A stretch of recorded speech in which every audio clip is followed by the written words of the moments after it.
We are live for another episode of The Panel, and today we're going to be breaking down UFC 322, a banger of a card. I'll be there live, so I'm super excited. And here I'm with my co-host, as always, Tyler, 138 MMA. We've got Liam picks fights with us, and we got Dravi. We've got a very sharp panel going on. And we're going to break down some fights. We're going to talk about it. It's a sick card. I think we can all agree there. I'll pass around the mic like we always do. Everybody will give their quick thoughts, and we'll dive right into it because we have 14 fights to talk about. We did lose a fight. We lost Haddon and Wellmaker, but they were quick with it. They got a replacement, and it's one that I'm actually really excited to talk about. All right, so Tyler, how you feeling about the card, brother? So I know I'm going to get at least one of these wrong, and that's going to bum me out, but let's be honest, this is a great card. So as long as I don't just get absolutely brutalized, I'll have fun regardless. It can't be one of those where it's like you go like, 1-13 or something. But as long as I do respectable, I can have a good time because the fights are great. The star power is good, but there is that like you have to at least do at like 60% or your night's ruined regardless of how good the fights are. So I'm looking forward to it. Hopefully it doesn't ruin my night. I hope so too, bro. How about you, Dravi? How you feeling about this one? Hey, I'm very excited about this card. It's a fucking banger, and I can't wait to talk the card with you guys. Yeah, excited matchup, especially the co-main event and the main event. Such a good fight, man. I can't wait. Dravi, I was watching your show this week, and when you guys got to the co-main event and Peg did that thing where he went up to their feet, and you were like, no, not this one. Not this one. I started dying. That was good. But Liam, great to have you back on the panel. How are you feeling about this card, bro? Yeah, man, it's our neck of the woods, right? Northeast, New York, we're on the map. And, you can't come to Madison Square Garden and not come correct, right? So the UFC brought their best foot forward, I think, this weekend. And like you guys mentioned, 2 title fights, but it's not just that, right? A lot of UFC cards might have 1 or 2 good fights at the top, but then we have to suffer through the dregs, right? The undercard, maybe they don't really try as hard. This week, it's a lot of really quality fights throughout, right? And even the fights that maybe aren't as quality, they're kind of bangers. They're all action. So there's really a lot to look forward to, and we can start whenever you're ready, fellas. Oh yeah. Honestly, compared to the John Jones card, that was the last MSG one. This one is so much better. Because that one, they just put Jones on it. We're like, we're good. And they just filled the rest up with garbage. This time, New York zone, by the way, That's a fact. I once saw John Jones because I went to school in Binghamton, and we were out one night, and he came to to one of the bars, and he was just chilling there. It's called The Rat. That's actually where I met my wife. But John Jones was chilling there. It was cool. Nice. All right.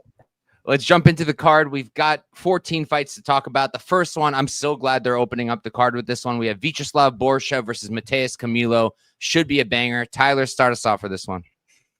Okay, well, this is the first one of the card where I'm going to probably be opposite of everybody. I think Borshev has a pretty good shot here. I think he's going to be the far better striker. I know that Couch really likes guys that work the body, and he's a big Camilo guy. But I mean, Vyacheslav also works the body, so I'm gonna take Vyacheslav. I think he's the far better striker.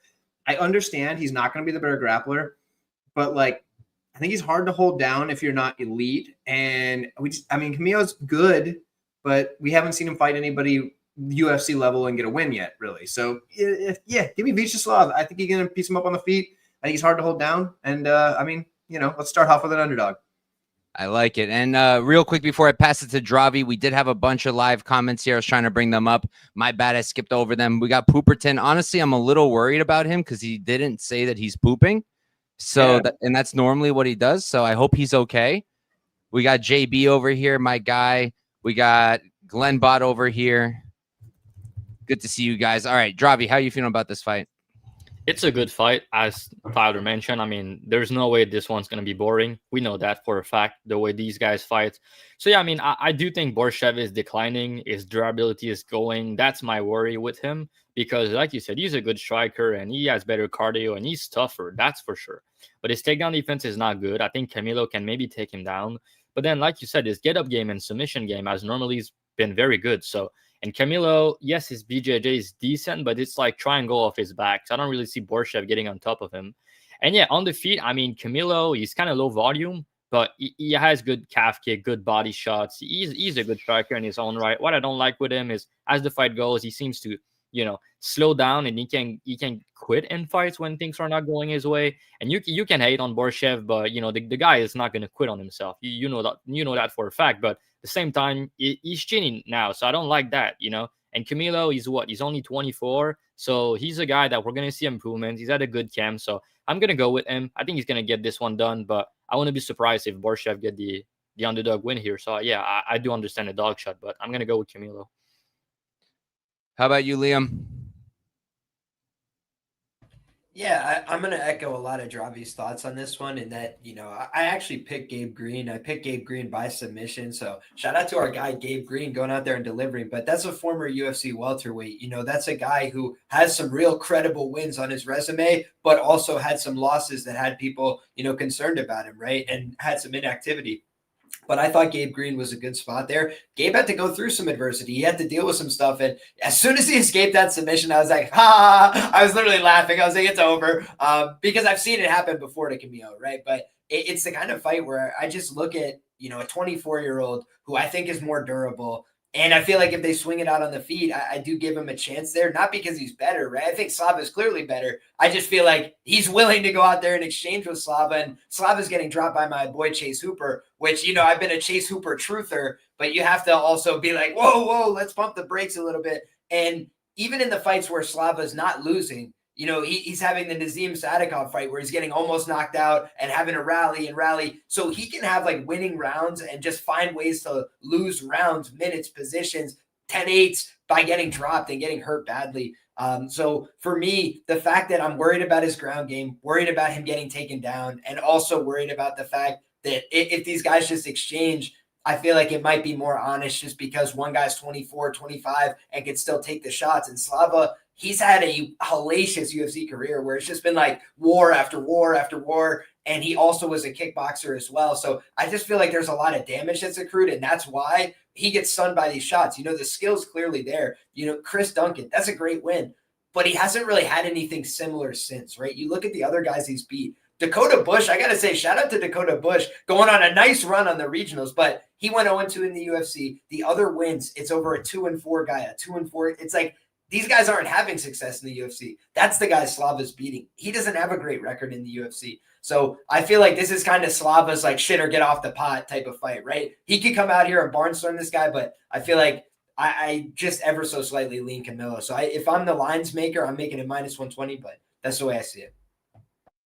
Quick shout out to Dakota Bush for the best nickname in the business, honestly. Yep. It's up there for sure. He'll come back to the UFC. I hope they eventually say his nickname, but I don't think that they will with the new Paramount deal.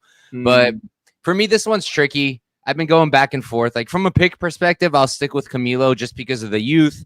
He's a lot more durable in my opinion, and I do think he has grappling upside, but I'm strongly considering a play on Slava because like I'm looking at it and yeah, he's not eating shots super well. And like Tyler said, I love body work, and that's something about Camilo I noticed right away. I'm sure we talked about it because he was supposed to fight on UFC 321, and we did that panel on your channel.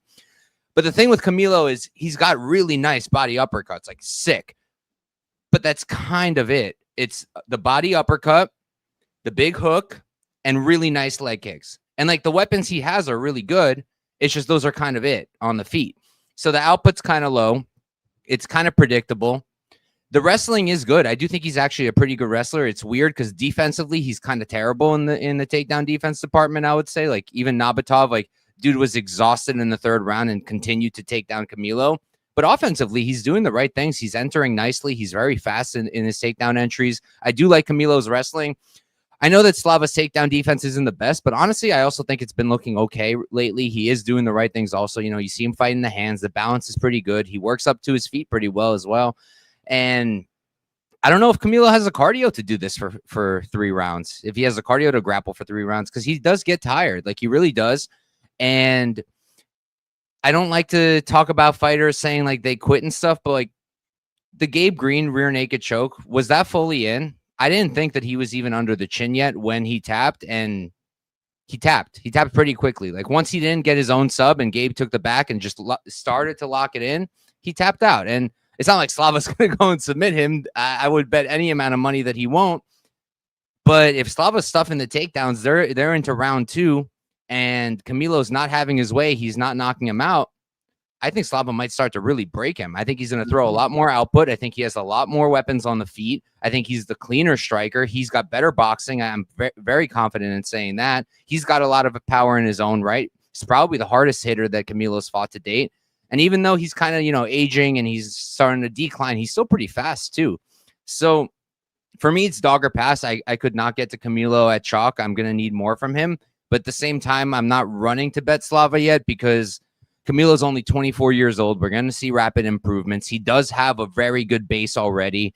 He does have good jiu-jitsu. He does have solid wrestling. He does have solid striking. He just needs to, add on to it a little bit. But at 24 years old, training at Extreme Couture, he'll probably do those things. So I'll pick him to win. But if I do end up with a bet here, it's going to be on Slava.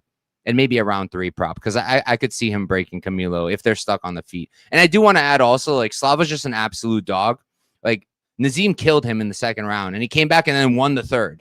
That's the kind of guy that I'm okay with playing him at plus money. Yeah, he won't quit. That's for sure. That's for sure. But we can move on. Next up, we have Bisengur Susurkaya versus Eric Mechanico.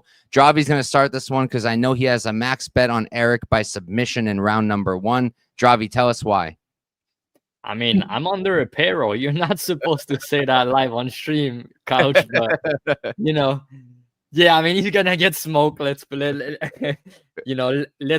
I don't really see how he's winning this fight. I think the minus 1,000 on Susurkaya is justified. I will say, I don't think he's as good as what people are saying or thinking, but I do think he's pretty solid, and I think he's going to win a lot of fights in the UFC. Maybe he's not going to be top 10, top 15 guys, but sadly, I'm coming. I'm sure JB is thinking about it. But yeah, I mean, I don't see him losing to a guy like Eric. Respectfully, Eric, he's chinny, he's low volume, and Susurkaya is coming in here with a ton of confidence, and I feel like he's going to finish him in round 1. The price is kind of dog shit, though. It's minus like 150 for round 1, and the under 1.5 is absolutely juice, but it might look value. It should be a domination. How about you, Liam?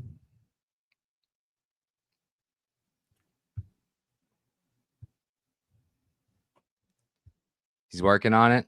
Yeah, I was glitching out over here trying to access prices on some things because the last time that this guy fought, I talked about how I thought Susurkaya, I said it was a matter of time before he got a submission when he was on Contender Series, right? And then he goes out there and absolutely cleans the guy up with the striking, so it didn't cash there. And then it was a slightly shorter price his next fight out. But I mentioned in my article on like the sub 1 and the sub 2 as angles there. And, Susurkaya is a very natural fighter. And what I mean by that is like in kind of all positions, he's just fighting you, right? Like if you're grabbing his leg, he's punching you in the face. He's like finding short opportunities and then he's putting you in danger, threatening chokes. Well, before he ever got the subs, he was showing that he had really good instincts in the grappling. And I still think that that's true, right? So I feel like, you look at the pricing on this fight and again, they're kind of disrespecting his credentials there. So that's just one angle I would say I'll be looking at, potentially. But overall, I just feel like Susurkaya is a way better fighter, projects way higher. Mechanico is a guy that, in his last fight, I wrote up why I thought Brundage would win, and then I put Mechanico decision. He's the kind of guy that if you just let him exist long enough, like he'll go out there and do some of the right motions to get, a judge to give it his way. But other than that, I just don't feel he's dangerous, right? And I feel like Susurkaya on the other side, extremely dangerous everywhere. So I think he's going to beat his ass. Respectfully. I like that. I like that addition at the end, Liam. For me, yeah, I'm not going to waste a lot of time. I was a Mechanico truther, believe it or not, going into the Ruzaboa fight. I was like, I think this guy is pretty good.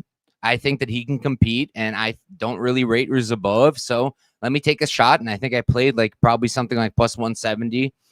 And he just came out there and looked like a deer in headlights. Like he didn't know what to respond. And I don't think he was scared. I think he was just overwhelmed by the moment completely because he did absolutely nothing other than getting knocked out. But it was a really bad look. And then I had some hope for him against Brundage because, like, if you're going to be UFC caliber, you're probably going to beat Brundage. And, I mean, he beat him. That's debatable, too. But it was not a performance I'm happy about. He's 35, 36 years old, been knocked out many times. I would like to fade Susurkayev at some point, but it's not going to be here. I think he's going to get the finish. I don't think there's much value on the knockout. I think if you do it, you do what Liam said. You look at the sub. I'm looking at sub 2 is plus 3,000, so that's getting me a little bit excited. I played round 2 for him against Nolan. It was purely a value play because round 1 was also like plus 100 or something like that. So I was like, you know what? Like, I could see Nolan surviving. Let me take the round 2.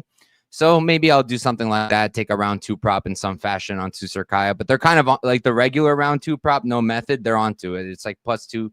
Oh, plus 500 actually on DraftKings. That's not bad either. Yeah, because money's coming in on round 1. That's why it's moving that way. On DraftKings, it seems like it opened there because I know on Bet Online, I looked earlier this week, it was plus 250 and now it's plus 285. But DK has plus 500, FanDuel plus 470. I don't hate that. Like I'm going live, so I'm probably going to want money on every single fight or close to it. And if I'm going to end up putting any money on it, it'll probably be like round 2 and maybe like a tiny, tiny sprinkle on round 2 sub. But I'm probably just going to pass. How about you, Tyler? So I want you guys to go back at some point, if you get some time, and look at McConaughey's debut against Ruziboyev. Don't look at the fight. Look at everybody's videos predicting who was going to win that fight. McConaughey was everybody's favorite underdog. Everybody was looking to fade Ruziboyev. I was one of the few people that said, like, no, dude, Ruziboyev's got this. And I was like, I laid the cash on him, right? Before the line got bet down, thinking that it would be easy. But people kept putting money on McConaughey. And then everybody turned their back on him. And I was able to cash on McConaughey over Brundage in that one when everybody thought Brundage was a lock over McConaughey. It was a close fight. It could have gone either way. But either way, it did turn. And I'm like, okay, I must have a good read on this McConaughey guy, right? And I think here's the deal. McConaughey can confuse people because he has all of the abilities to be a really good fighter because he's really good at a lot of things. He just doesn't do anything.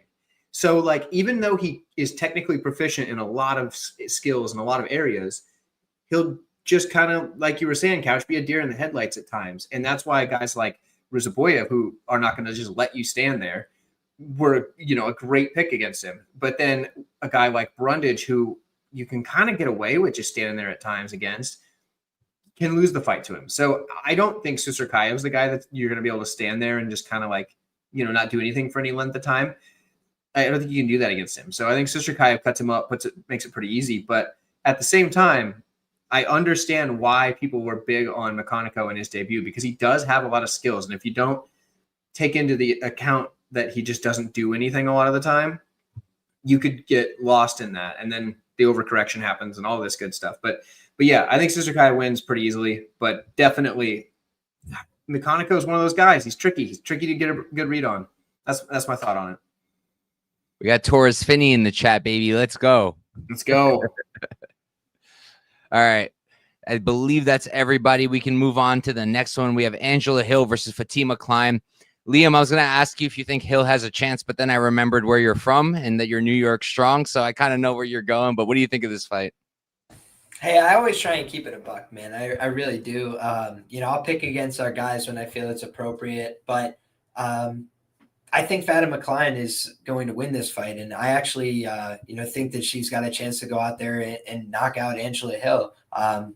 Which is something that 5 years ago I would not have said, right? But Angela Hill is a 40-year-old woman, and you just gotta, be a little weary when you approach fighters 40 years of age, right? And I talk about it. I read the book Fightnomics. It opened my eyes to the fact fighters over the age of 38, they're exponentially more likely to get knocked out, right? So you just want to be a little bit weary of like, okay, these are fighters that are a little bit up there in age. They've probably taken some damage. And Angela Hill, it's not like she hasn't been hurt before, right? Amanda Lemos had her very badly hurt. We can recall back to that. Mackenzie Dern, guys, I had the KO at like 25-1. She beat her every which way but loose. Just didn't get the finish, right? Knocked her down, hurt her bad, landed over 100 significant strikes for the only time, I think, in her UFC career. Maybe the most recent title fight, I'd have to look. But you just look at like, Angela Hill has sometimes been a punching bag at times. And you also talk about what are the things that go when you get older, not just the durability, it's the cardio, something that she had kind of worked on, tried to really improve. It's something that's hard to hold on to as you get older, especially if you're forced to fight at a high pace. So Fatima Klein, for me, just has skills in all positions. She's aggressive. She's dangerous. She really wants it. And she's a contender, in my opinion, right now. And, 15 years the junior of her opponent. So I think she's going to go out there and finish this fight. Makes sense to me. All right. Yeah. So for me, anybody who knows me knows I'm a huge Angela Hill fan. I've made a lot of money on her. I've lost a lot of money on her. When I first got into gambling, it was my brother during COVID. Like, I've watched UFC for a long time. I did not gamble on it till COVID time. And my brother showed me like parlays and stuff. He's like, yo, let's make a parlay for this fight. And I didn't know anything. So I started looking online. I went on Reddit and I saw someone wrote Angela Hill over Claudia Gadelha plus 300. I told my brother, I was like, yo, put Hill in the parlay. And he's like, okay. And we put her in the parlay. She won that fight, bro. I'll stand by it to this day. She won that fight. She got robbed. And that got me. That really is why I got into it. So I love Hill, and she's been able to pull it off even at this age, at 40 years old. I've said before, like 38, 39, I think that was her prime. But I'm starting to come to the fact that she's not looking like she used to at all. And I think the Caitlin Souza fight was a big one, where I know she got the win, and I was on her there. I don't know if she even deserved that win, but she did not look herself. She looks a lot slower. She's not reacting well to shots, and Fatima Klein looks good. Like, I was watching the Melissa Martinez fight, and I know people are giving her crap because she didn't finish her early and she didn't grapple as much as people expected. And I can understand that, but I think that she kept it on the feet because she was comfortable. She didn't feel any threat her way. She knew that she was winning the minutes, and she was a cleaner striker against Melissa Martinez, who is a striker. That's her base. Fatima Klein is a grappler. That's her base, but she's coming in here outstriking people like Melissa Martinez, looking good doing it. She outstruck Jasmine Jasdavicius up a weight class on short notice. And like, I'm watching her, she's smooth. Everything straight down the pipe. She angles off. She starts with the jab. She follows it up nicely, like the 1-2 clean down the pipe. She's got a little bit of power to her, and she can grapple. And she can grapple very well. And Angela Hill has improved her grappling, but she can still be taken down. If you know me also, I don't rate Lucindo at all. I think that she's super young, so she's got potential. But right now, I think people overrate her really, really heavy. And I feel like if she's taking downhill like that and just like she covered her everywhere. She was better everywhere. And I just think that Klein can do that as well. I think that if Klein does take down Angela Hill, she's going to be really dominant on the mat. I think she could finish, whether it's a positional TKO or a submission. I think on the feet, she could possibly catch Hill. I think Klein gets it done. It's minus 4 or 500. So surprise, surprise. But that's where I'm at. How about you, Tyler? Yeah. Echo a lot of the things you guys are saying. I think this is time for Klein to get it done. She's very skilled. I've been high on her since way before she got to the UFC. Like, it was already written that she was going to be here and she was going to make a big splash when she got here. So same thing. I don't mind the shot on the TKO. I mean, I feel like you could just play your money line at this point. And like, I know that sounds crazy to like, especially because people will lose their minds about laying chalk on a women's favorite specifically. But I mean, I will be shocked if Angela Hill gets this one done. I don't think it's going to happen. So I'm going to go Klein. Short of a freak injury, I guess. There always is that. But yeah, I think Klein gets this done pretty comfortably. All I'll say is when everybody counts out Hill, she shows up and then loses a split decision. But she shows up. Yeah. She shows up good. That money line will still cash, brother. Plus 350 against Lemos. Robbery. But how about you, Dravi? Yeah, again, I echo a lot of what you guys said. The only thing I'm gonna touch on is the fact that Klein is now full-time into MMA, which, at her age, I think it's only gonna be good because she was always very, very good, but she was working full-time. So I think that can change a lot of things, honestly. We're gonna talk about Wellmaker, soon, that the same for him, right? Full-time into MMA. And that, I mean, if you have a full-time job and you're trying to train, it's fucking hard, man. It just be real. So yeah, that's what I'm gonna say. And then Liam touched about the cardio, and I completely agree with that. Hill used to be like a cardio machine, volume machine, and you can see in her last couple of performances, her cardio has looked worse. She's slowing down. Her body language is not looking the same. And I mean, Liam said she's 40. She's almost 41. She's gonna be 41 in a month and a half. So I mean, at strawweight, the chances that she get finished is higher and higher as the fight goes. So I don't mind the KO and goal that you guys mentioned. I see on Bet Rivers is plus 950, which is pretty good. Because I mean, at the end of the day, she has 4 KOs and 1 submission. I know she's a grappler, but she's pretty well rounded, like Couch mentioned. So, and she goes for those ground and pound. And Hill, she's been submitted before and never KO'd. That's why that line is like that. But she's not just gonna quit on a submission attempt, right? She's gonna fight. She's gonna try. And I feel like the ground and pound and the fact that she's gonna slow down might be there. So I guess what do you guys think about like a round 2-3 KO? It's like 25, 28 to 1. I was literally about to say, Dravi. I was like, so what you're telling me is round 3 KO Klein, because I didn't think of that. I mean, and now that you're talking, you know what's funny with her? You know, she has 3 round 3 KOs. Mm-hmm. And she has 5 finishes. So when she finished, normally it's late TKOs, and I think Hill's gonna slow down, and she can be on bottom with Klein on top with dominant position. And yeah, so with the fact that she's full time now, and the fact that she want to make a statement, and that Hill is declining. So yeah, Liam, what do you think about that? And same question for Tyler: round 2-3 KO, or just play the KO straight at this point? I mean, I would play the KO straight, but then you can also put a little something on the 2-3. But like, if you're just like, you know, or like just the 3 or whatever, but you know, that way you cover your bases just in case. What if she gets her out of there in the first? You don't have to knock somebody out to get the KO, because say she gets to like a mounted crucifix and she can't use her arms anymore, and the ref says, well, you can't defend yourself, and you've been eating elbows for 45 seconds. And even if they're not hard, sometimes that's enough. So it could happen any round. So you know, maybe just cover yourself a little bit, but you know, especially at that price at +9 something or another. I mean, that's all right. That's not bad. Yeah, it's +950 on I must confess, I took the ITD at +320 earlier, and when you said the KO +950, I actually said last night on Patreon, I was like, I'm taking the ITD right now. I'll probably take the KO. You know, I'm going to look at the market. The market's responded on that, honestly. So as soon as Travis said that, I was like, fuck, I need to get down on that before the price moves. So I did that just now, and nice. Yeah, I think it's a good price. So ultimately, like, do I think that the finish is live in all rounds? Yes. Do I think that it's more live later? Yes. Because Angela Hill is tough as shit too, right? Like, you got to beat the will out of somebody, right? You know, and I think Klein's capable of doing that. I think it might take her some time though, right? It's also WMMA where, you know, sometimes they jump in early, but other times, like I remember Jacqueline Amarim is just pounding a hole through Caneo's face, and I'm sitting there in agony watching them not stop the fight. And then thankfully they did in round 3, but I had the TKO 16-1 there. It's like, this is the kind of fight where, again, +950 on a girl who's got 2 TKOs in a row in the UFC, and, you know, against a 40-year-old opponent, she's 15 years her junior. Like, I'll just take the chance and live with the result, you know? Yep. 100%. That head kick against Martinez was really nice too. Yeah, I cashed the round 3 there. I think you did as well, Mike, right? No, I don't think I touched that one. Oh, I thought you did. Maybe it's another fight. Yeah, I think I stayed away. Okay. But we can move on. Next up, we have Chepe Mariscal versus Pat Sabatini. Of course, I'm starting up this one because I have no idea what I'm going to do here. I've been really torn.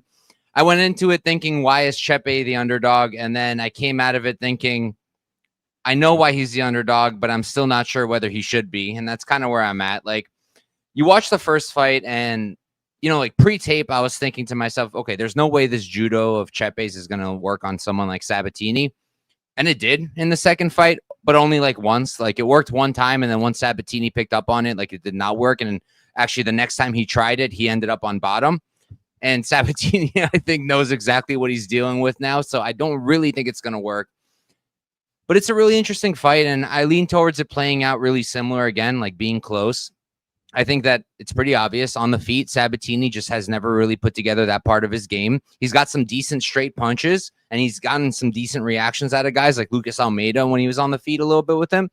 But for the most part, I do trust Chepe more on the feet. I think that it's fair to say that he's a lot more durable. He's going to be the one moving forward, and he's the one throwing heat. He's the one who's going to target the body, and I just think he's got a much more well-rounded game on the feet. He's got a lot more weapons. I think the leg kicks could be good too, as long as they're not getting caught.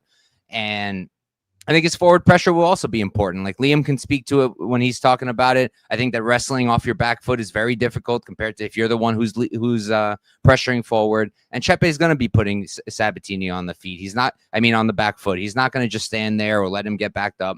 My problem is I could see Sabatini just coming out here, taking him down and keeping him there for a round every single time. Sabatini does have very good wrestling. He does have elite jiu-jitsu. He's one of the best grapplers in the division by far, in my opinion. And I can see a world where he just controls all 3 rounds and, wins a boring decision, but one where he's very dominant. Like, out of the 2 of them, who do I think has a much higher chance of looking like a big favorite? It's Sabatini. But at the same time, Mariscal is not going to be easy to hold down. He is going to scramble. He is going to try hard the entire time. He does look like he's taking those good vitamins. He's looking real ripped right now. He's over at Syndicate, which I do like a lot for a matchup like this. So I'm really torn. I've been going back and forth. I think on my show, I picked Chepe to win, so I'm just going to stick to that. I'm going to pick Chepe to win, but it's a really close fight. I've been strongly debating a bet on Chepe. I'm just going to be really annoyed with myself if Sabatini comes out there and just grinds him out for 3 rounds and dominates, because I think he 100% can. I backed him against Brito, and it was a good play, but I think a lot of it was also Brito is so ridiculous. Like, what is wrong with these guys when they pull Gilly? It does not work. It ends up in a bad situation, and they do it again. Like Veretennikov. I had money on Veretennikov against Punahele Soriano. I've never seen anything like it. This man, every time he had even a semblance of success on the feet, he said, oh, watch this now, and he jumped guillotine. So, hate that, and I do feel like that contributed at least a little bit to the Sabatini's win, or at least how it looked, because Brito did just keep doing that and then ended up on his back. I think that Chepe won't do that, but Chepe does make mistakes. I did notice that, like in the Jackson fight, right? He's literally kicking Jackson's ass. He 10-8s him 2 rounds in a row. But in both of those rounds, he's still making mistakes. I think it was round 3 where he tried to take the back, fell off, and Jackson ended up on top. You do something like that, and Sabatini's going to get on top, and you're not getting back up. Like, he's not Jackson. So I'm going to stick with my gut with Chepe, but I don't think I'm going to end up having a bet. I think you can make a really good argument for both. How about you, Tyler? Oh, man, I have so much to say on this one. I hate it. Okay, first off, I need to comment on the Damon Jackson-Chepe Mariscal fight. Chepe Mariscal intentionally missed weight on that because he knew that Damon Jackson would out-grapple him, and he's a coward, and he missed weight on purpose because that was way too big of a weight miss for that. Like, it was so – like, how do you do that? Like, he didn't try to make weight. Plus, I'm a Damon Jackson guy, so, like, that kind of – I would just kind of make me mad. Damon Jackson's one of my dudes, but – that was a clear, like, intentional weight miss because he knew that if he didn't have to exhaust himself to get down there, he would have more ability to grapple with a guy like Jackson, who had every ability to get the better position on him multiple times. So I feel like if that fight was on an even playing field, I feel like Jackson had a real good shot there. Now, that said, let's jump to the Pat Sabatini side. A lot of people I see what he's trying to do. He wants to let his head. There you go. But yeah, so a lot of people they talk about like Pat Sabatini's chin like it's just absolute dust, and I kind of see where they're coming from, right? Because he was dropped by Jamal Emmers, and like he's been knocked out in his like only 2 losses in the UFC. But then if you look at that, right? So he got knocked out by Diego Lopez. Okay, all right, you give him a pass there. Diego Lopez knocks a lot of people out, and then everybody's like, yeah, but he got knocked out by Damon Jackson. If you watch it back though, Damon came out and just did like a jump front kick square to his face, and that didn't knock him out. It sure put him on skates, because if you jump front kick somebody in the face, it's going to do that. He still was like with it a little bit, and it took a while of like ground and pound from Jackson before the ref was like, oh, okay, he's out of here. But like it wasn't like he just got hit and melted. So I don't think his chin is as bad as people say. So I don't think Chepe is just going to hit him once and he's just going to like disappear as if you just like opened up a bag of like sand and he just blows off in the wind. Like I don't think it's going to be something like that. So I think he's okay there. I think he's a far better grappler. Their last fight was in 2018, which is a long time ago. And I feel like, kind of like Couch said, that once Pat got the idea of, oh, this is what that judo is like, he won't make that mistake again. I think he can carry that knowledge into this fight. I think Pat's going to take his lunch money. I think he's going to make it look easy. I could be totally wrong. I've been totally wrong before. I'm not going to like claim that I've never been wrong. But I feel like this is like a spot where Pat Sabatini shows us that there's different levels in the grappling, and I don't think he's going to screw around on the feet like he said he was going to do against Diego, which was a stupid idea. But I think Pat takes him down. I think he does whatever he needs to. He might even get the sub. I know Chepe's tough, but like Pat's so legit on the ground. I'm taking Sabatini, and I feel pretty good about him. Fair enough. And I want to add real quick on the judo part of it. I meant to talk about it myself. Before I wrestled in high school, I did judo as well. Judo, sambo. My dad got us into it when we were young, and it's a lot of trips and throws, like you guys know. And one of the first things I learned when I went and started wrestling is do not try to hip toss somebody unless you're really nice with it, because it's so easy to just plant them back. If you're the one trying to go for the hip toss, it's so easy to plant you back onto your back, and then you just end up on your back. And I ended up doing it to countless people. And I'm sure that's something Sabatini can do as well. And I'm pretty sure he did do it in that first fight, but just wanted to say that. How about you, Dravi? How are you feeling about this one? Yeah, it's a really good fight. And Pat Sabatini, for me, respect coins. I've backed this guy a couple of times when he was an underdog, against the GSP, against Brito, and when he's closely lined against some of these fighters, he has the upside with his game to put on the dominant performance and look like a gigantic favorite. Yes, sometimes he can be caught. His chin is not the best, as you guys mentioned, but like, how many of his fights are really playing out on the feet? And when you look into Chepe, he grappled against everybody. If you engage in a grappling with him, he's gonna go there with you. He's gonna try to, judo and stuff like that. And I don't see him not trying to grapple here. And I don't think he's as good of a finisher as people might think. Like, I mean, he has a lot of decision in the UFC, and he didn't finish like Ramos, who just been finished in round 1 against what's his name, the Australian. I don't remember his name, the small dude. Whatever. Anyway, so he got finished against that guy. So he didn't finish Damon Jackson, but he should have. But he's shown some bad fight IQ at time. I think he lost to Morgan Charrier. I don't think he should have won that fight. And yeah, he got taken down in that one. And the first fight was a long time ago, but I think you can make an argument that Pat won that fight, first of all. And then you can clearly see that he was the one more capable of getting takedowns. But Chepe has really good get up, and he's explosive. But I think Pat, top game and top control, has got a lot better since that fight. And he trusts himself way more than he used to.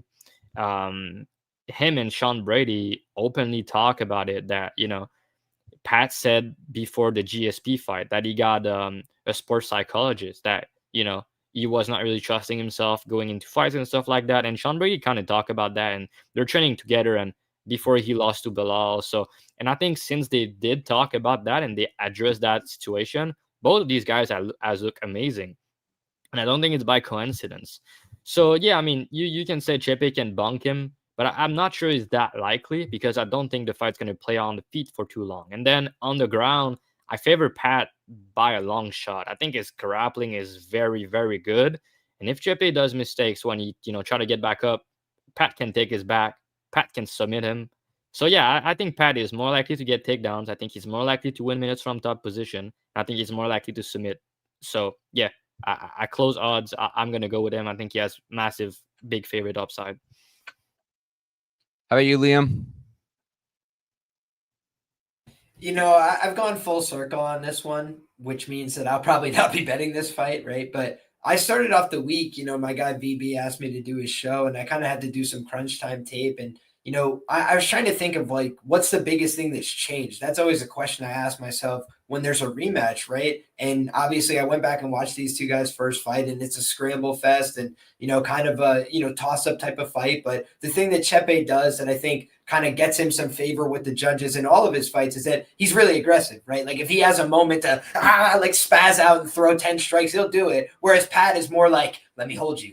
Let me move to a position. He's a very methodical jiu-jitsu player. And so, if you make any mistakes there, if you end up getting hit hard in that round, they might end up taking it away from you, even if you had 4 minutes of dominant control. Welcome to modern MMA. Like, grappling does not count unless you have it for the entire time and don't get hit at all, and you do the only hitting. Like, it's very tricky to get, that kind of thing. But obviously Pat has done that. So when you look into, the things that have changed, I think the sports psychology for Pat is a great note by Dravi. And I mentioned it, it was literally huge for my own competition career. Like, I used to lose the same wrestling match over and over again, getting tired in the third period. And it starts with doubt. You have to believe in yourself before you can have success, right? And so I do think Pat having confidence in all those things, that's really important. But the word I would use instead of chinny to describe Pat Sabatini that is like the negative or the red flag is that he's a bit fragile. And what I mean by that is like he's been hurt before, he's been rocked before. The fight that he lost,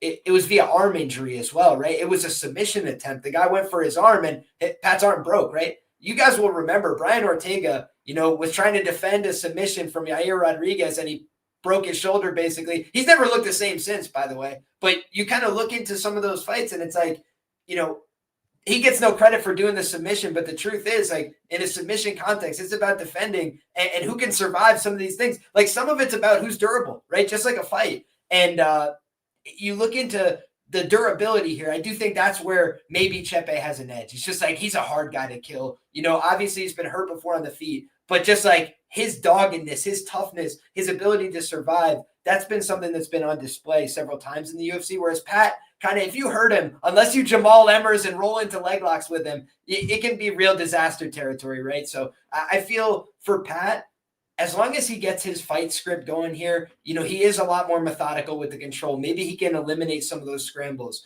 But I kind of respect both guys here. So for me, I feel like if you're looking at a money line side, after doing the research, it's probably Pat. Like maybe people are a little too high on Chepe right now based on his son run in the UFC. But on the other side, Pat is always a guy that I'm like, if I want to bet Pat, I also might have to have a little ends KO in the plus 350 range, because if he gets hit one time and we're doing the Damon Jackson, like if I hear that Chepe had a passing in the family, within the closing hours before this fight, exit, because we've seen how that goes. But if you just look at this on paper, skill for skill, I think Pat's a little bit better after doing my research. So I'm going to hesitantly pick Pat Sabatini. Once again, Team Renzo Gracie, stand up. All right, let's go. Moving on, we got Gerald Meerschaert versus Kyle Daukaus. Tyler, you're starting us off here, and for some reason, I feel like you're going to be on Gerald. So it's interesting you say that. So, okay, I'm just going to put it like it is. I picked Kyle Daukaus to win this fight, but I'm not going to bet Kyle Daukaus, and I absolutely threw $10 on Gerald Meerschaert by sub because it was plus 1,000. And are you kidding me? That's not even picking a round. Gerald Meerschaert sub plus 1,000. That's absurd. So you bet I threw $10 on that. I'm not going to bet on Daukaus. I feel like he probably ends up winning because, man, Meerschaert just ain't looking right these last couple. But at the same time, if anybody can pull it off, anybody can just reach into their soul and pull out a submission, it's GM3, and I won't be surprised by it at all. However, I keep picking the guy, and then I keep getting it wrong. So, it's bit me the last 3 times because I'm pretty sure I picked him in all of them. Maybe not all of those. I'm pretty sure I did, though. Let me double check right quick if I picked him in all 3 of his last losses. I didn't pick him against DeRitter. That's right. Okay, so I picked DeRitter, and then I picked him against Tavares, and I picked him against Oleksiejczuk. I'm an idiot. Those were bad choices for GM3. But either way, I definitely picked DeRitter over him. So that was one good one. But either way, GM3 could win this fight, and if he does, it's probably by submission. I don't think that's crazy. I think it's almost certainly a finish. He has 37 wins, 35 are finishes. So either way, GM3 is the bet. Daukaus is the pick, and I hate to have to go against the two, but this is one of the few times I do it. All right, how about you, Javi? Yeah, so I mean, to be honest, this fight is just weird for me because I do think GM3 is on the decline, but it doesn't mean he can't win this fight. Like Kyle Daukaus he's not the GOAT after his last fight, but he's a good fighter and he's probably improving, right? We know that for a fact. And GM3 defense has always been bad. His chin always been bad. But, if he can grapple with you, Kyle Daukaus might probably going to grapple here. Like, he's always like for that round 2-3 submission. You always do it when he wins, right? So, and he's always a big underdog. So I'm never going to knock someone taking a shot, especially on a big price like that. Especially if you look at the 2-3 sub for him, it's always live. I've cashed him last time against, Edmund, and it was such a good cash. And I fade him big against Mikal with the round 1 KO because when he lose, he normally get finished early. So what I'm not sure to understand is, so they have Kyle Daukaus at minus 500 now, and they have the under 1.5 at plus 130. I think one of these lines has to be wrong, just because if GM3 get finished, it tends to be early, and when he wins, it tends to be late or close fight. So yeah, if anything, I would just take a poke on the under 1.5. So How about you, Liam?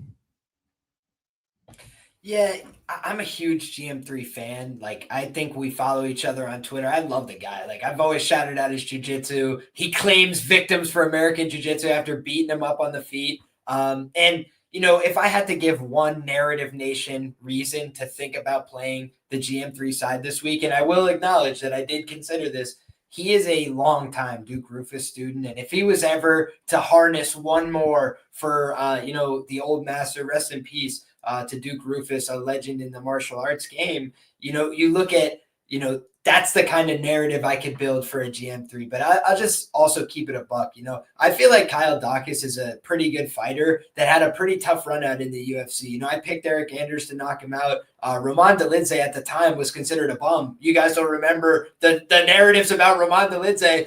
You know, the rumors of his demise were greatly exaggerated, right? And you just look at a guy like that. He was coming in winning fights, but they weren't dominant enough. He didn't finish fast enough. So, you know, he's a bum. And then he breaks Kyle Dawkins' face. Look at how the man rallied from that, right? Like, and you just can't deny a guy like that. You watch the Michel Pereira fight, and if you were to say how he beats him, he digs deep. He finds a way late. You know, he finds a way to break the guy. No, he just beat his ass. You know, he kind of came out there with a lot more confidence than he used to show in his fights. And do I think there will be a time when Kyle Dawkins hits the proverbial wall and things like fall off the rails bad? Yeah, when he goes against like a big young athlete that really is about that life too. And like, that's kind of been the reality for him, is like against big, scary athlete guys, it doesn't really go his way.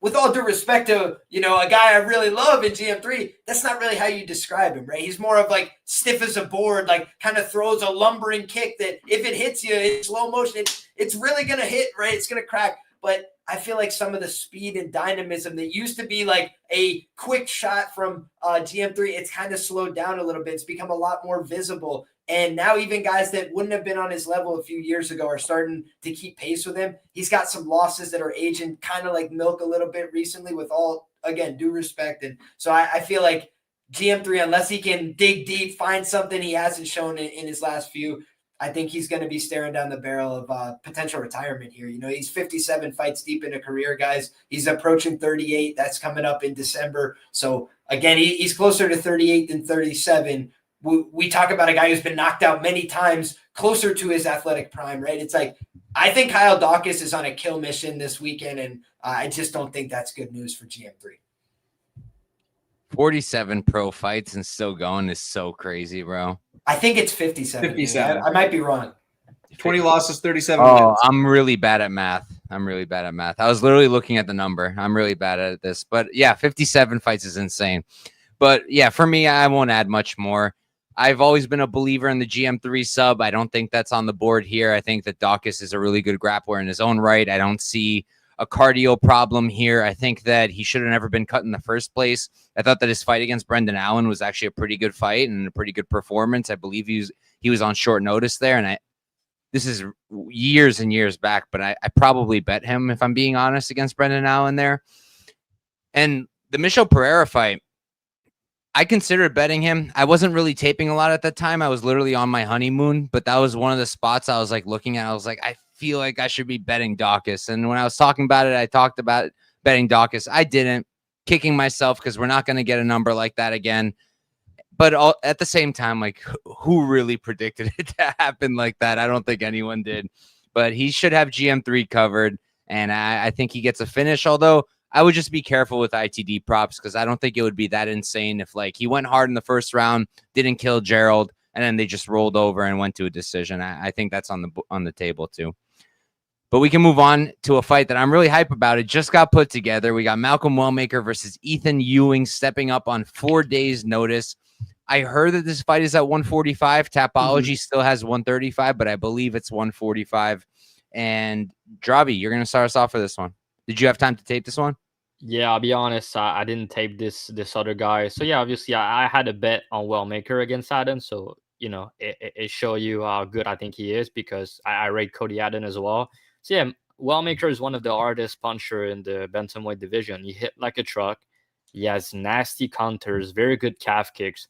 And his cardio and takedown defense is probably underrated at this point. People are kind of shitting on him for, oh, people are going to grapple him. Oh, he's going to slow down if he doesn't get that round 1 knockout. But I mean, he's won 5 rounds before and he won. You won 3 rounds and he won. And I've shown him grapple in those fights. So I think his takedown defense is actually pretty good. And he's very strong, very athletic for the weight class. So yeah, I don't know if that guy can grapple. Maybe you guys can tell me. But, if he can grapple, and now what I want to know after is how his durability is. I know he beat that guy that Cody Haddon beat on Dynamite Contender Series. I know he knocked him out, and I know he's on a good win streak, but UFC debut, short notice, Malcolm Wellmaker. All I'm going to say is good luck. All right. Before we move on real quick, listen to Glenbot, smash the likes. Please subscribe to the channel if you haven't already. Leave a comment if you're subscribed. That helps as well. And make sure you're checking out all these guys as well. 3 of the sharpest people in the space and me. So, all right. But Liam, what do you think of this fight? I got to just keep it a buck. I know Billy Brand. I don't know this gentleman though, right? I got to find out more about Ethan. And that's just a simple reality, right? I will also say, after doing my research, I write an article every week, right, about the whole card. So I have to do the prelims first, and then I do the main card the next day. And I had no sooner than finished my article on Cody Haddon and Malcolm Wellmaker when I go to UFC stats to check one fact, and I was like, what the hell is this? Who the hell is this guy? No. And I started looking. I was like, no. I started finding all the information on UFC.com. So, yeah, I was going to pick Malcolm Wellmaker to win that fight after doing my research. And I really respect Cody Haddon, but I agree with Dravi. I think this guy's a really talented guy. I think that, again, the rumors of him not having a grappling game, I think are dispelled by the footage, right? Like you watch back, the guy's constantly attempting submissions almost to a fault, right? Like some of these guys get trigger happy on the front headlock series, but I feel like the guy's got natural intangibles as well. Long arms, long limbs, those can kind of help you facilitate some of those positions. So overall, I just feel like he's more skilled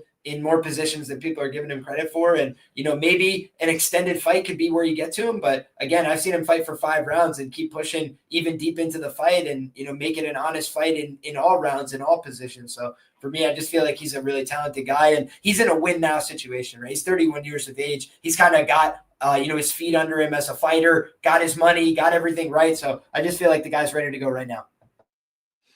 Yeah, so real quick before I give my breakdown, I swear to God, like I know it sounds stupid. I had a dream last night that the Wellmaker fight fell off.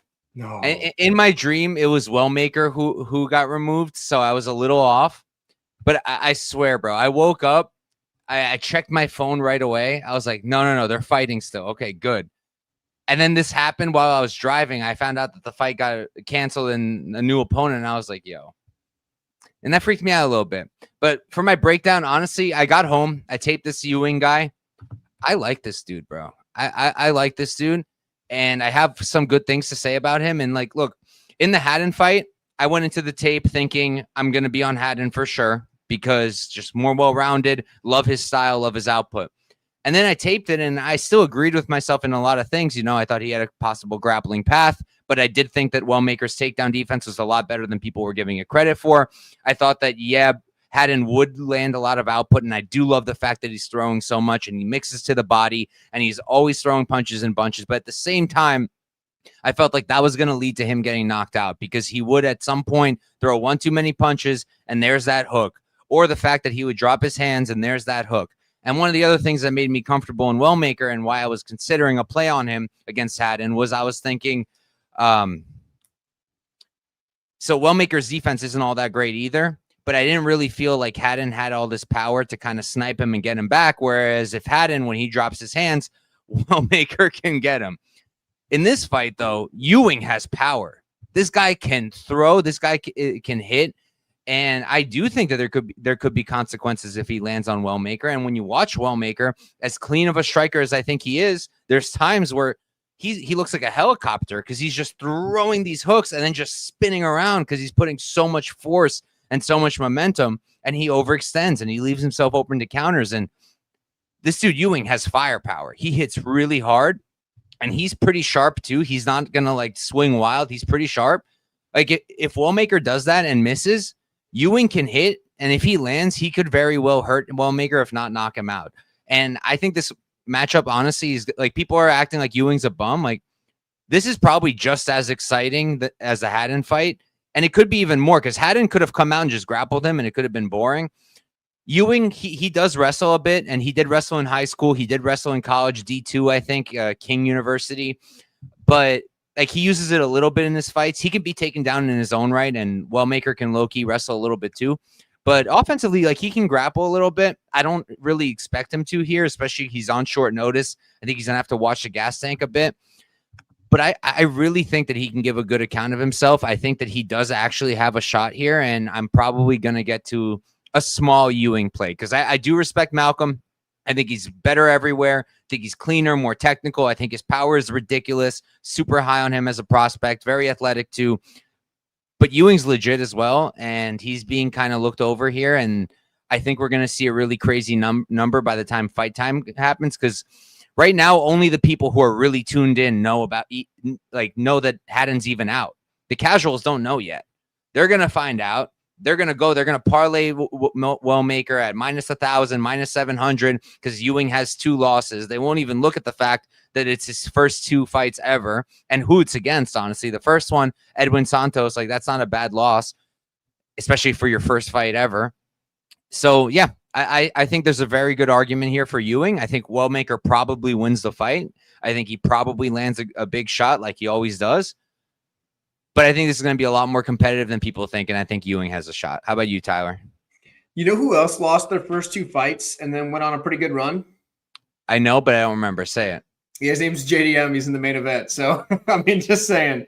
No, the Ewing's good. Like, I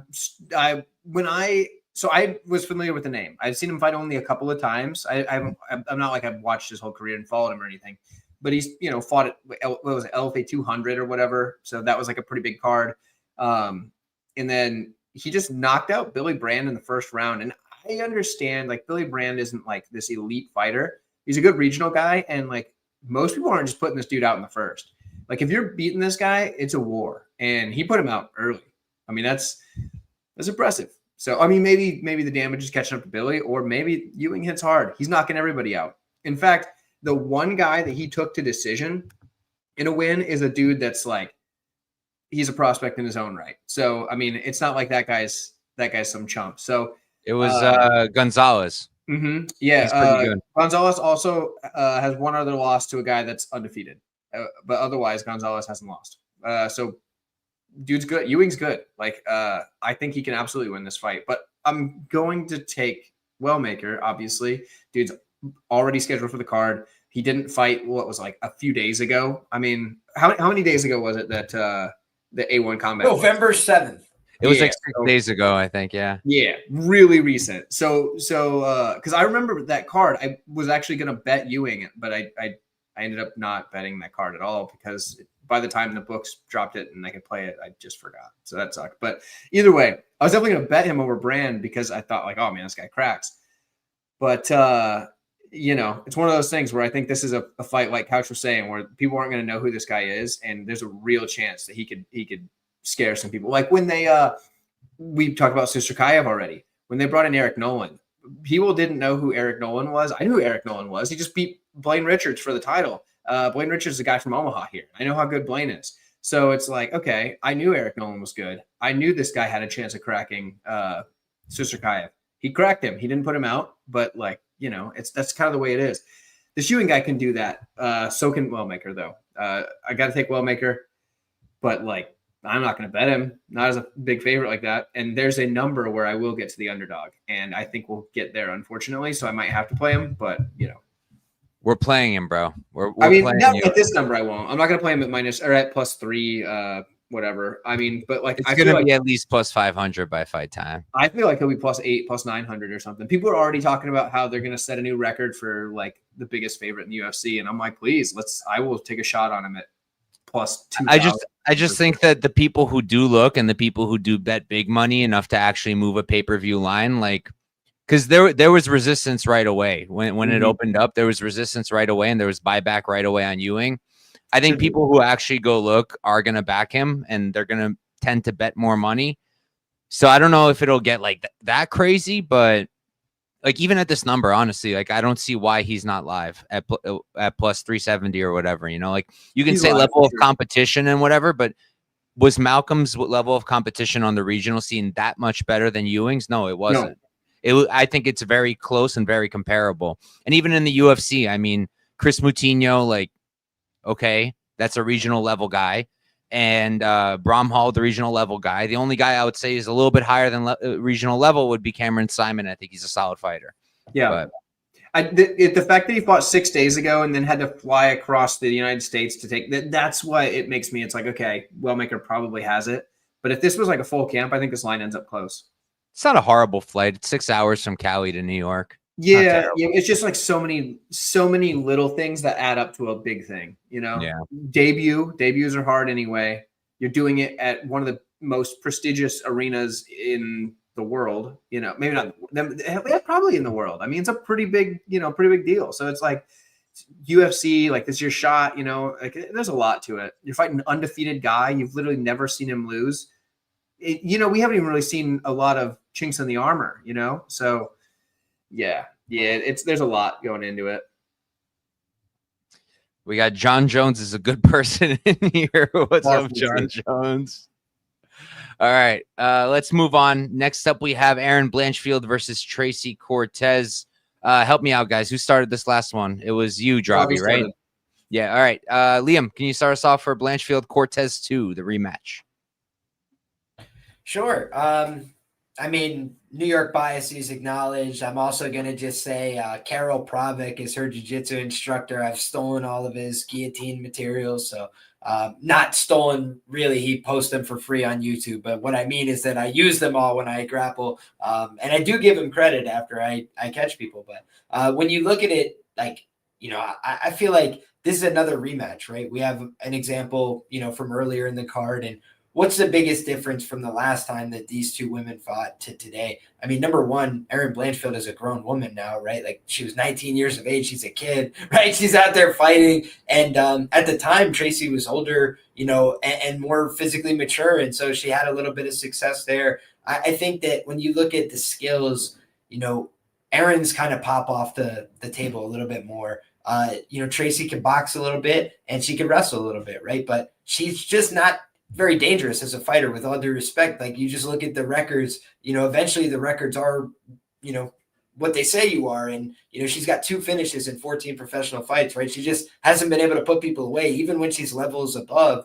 Meanwhile, you know, you kind of look on the other side, Erin Blanchfield, she's threatening, right? She's dangerous. She can get on top of you. She can hurt you. She can bust you up. You know, even in fights where she doesn't finish, she's starting to wear on girls late. Talia Santos looking like she was in the spin cycle, you know, in round 3 there. She was starting to really feel the pressure from Erin Blanchfield, who continues to walk forward even through adversity, right? We saw, you know, against Manon Fiorot, you kind of find out, hey, what does a fighter look like when they're outmatched? And a lot of fighters, the truth is, they're going to find the door, right? They're just going to be like, all right, yeah, I'm not the better person today. Let's go find out another time and, you know, sharpen the tools, come back. She was like, all right, let me walk forward, try and find a way. My coaches are telling me to do this. I'm going to walk forward, be coachable, and try. Tried her best, right? Got outclassed. Happens. She's a young girl, learned a lesson, right? A hard one. I think she's still a little undersized for the division, but you look at this matchup, I think she's going to go out there, get on top, and I think she's got a point to prove. She's coming for revenge. She's coming for everything they said she couldn't have. By the way, last time she fought in MSG, she lit up the garden. I think she's going to do the same thing. I think she's going to beat Tracy every which way but lose. So for me, before I start my breakdown, did you guys actually get to like find the Taila Santos Blanchfield fight when you were taping for this one? I don't think so. I was able to find all of them except that one. Mm-hmm. And I really wanted to because I was looking at UFC stats and I was thinking off my memory. And I saw in the stats sheet, you got like 8 minutes of control time, no takedowns. And I remembered a lot of clinching. And I really want to know if I want to remember if she was winning in the clinch or not, because that's pretty relevant to my breakdown. Because I was watching their first fight and I was taking notes and I was like trying to really pay attention and keep in mind, you know, that Blanchfield was 19 years old at that time and not as physical as she is now. She does seem a lot stronger now. But in that first fight, first round, striking, honestly, her striking kind of looks very similar to what it was back then. I know people say her striking's improved. I feel like maybe a little bit, but not all that much. Like, it looked pretty similar. And Cortez was the better striker then, and I think she's still the better striker now. I just don't think there's much like danger on the feet. So it's not a huge thing here, and I don't think we're going to be on the feet for long. So, and that's one thing. But then in the grappling, Cortez took her down pretty easily whenever she tried. In that first round, she took her down, not much resistance. Erin locked in the arm bar, and they kind of just stayed there for the entire first round. And then scoring it comes down to, do you score the fact that Erin had a tight arm bar, and that was probably the most consequential thing of the round, or do you give the top control to Cortez? I gave it to Cortez, but whatever. I think you can go either way. And then the second round, again, Cortez, pretty easy takedown, I would say. And she wasn't really able to stay on top. That's one thing I noticed. Like, when Cortez ends up on top of Blanchfield got up pretty much every single time, but Cortez was able to rack up control time there. And then also in the clinch, she was able to control her. That was a lot of the second round. And in the third round, that's when Blanchfield got on top. And there was the difference, right? When Cortez is on top, she can't keep her there. When Blanchfield was on top, she kept her there. And that was it. Maybe Cortez was tired. That could be part of it, but that would also play into this fight because I think that dynamic wouldn't have changed. Cortez does still slow down. Blanchfield has very good cardio, very good pace. Her top control has only gotten better, if anything. Her wrestling's only going to improve. Her striking's only going to improve. She does seem stronger in the clinch. That's why I really wanted to see that Tyler Santos fight, because my big notes from that first fight were, if Erin just stuffs a few more takedowns and is stronger in the clinch, that's her fight. She wins that fight. And I do think she's stronger now. I think she is going to be able to clinch up Cortez. So, and I think she's going to be able to get on top just like she did in that third round. So for me, I do like Erin Blanchfield here. I haven't played her yet. I'm figuring out how I want to do it. I considered a parlay. I just don't know who I would want to parlay her with. And I'm also trying to stay away from those. I considered just laying the 2.5 units to win one. I might do that. We'll see. I thought about the -3.5 spread. It's plus 120 on DraftKings. That would cover a 30-27 on just one judge's scorecard or a finish. I think those things are live as well. So I'm thinking about doing it that way. And I'm also thinking about the round 3 prop. I'm seeing plus 1,800 on DraftKings, plus 2,000 on FanDuel. So I kind of like that as well. And we'll see what I end up doing. How about you, Tyler? Yeah. So to answer one of your questions, I'm pretty sure Uncle Wheezy had it on his stat page that Blanchfield outstruck Santos in the clinch by like a pretty significant margin. I don't remember exactly what numbers he said, but it sounds like that was the case. Because I don't remember rewatching that fight, and it was probably for the reasons because I taped this card like 3 weeks ago, so because I was trying to get ahead on stuff. Outside of the ones they obviously just added in between there, but I had the main fights I've already had taped for a while. So anyway.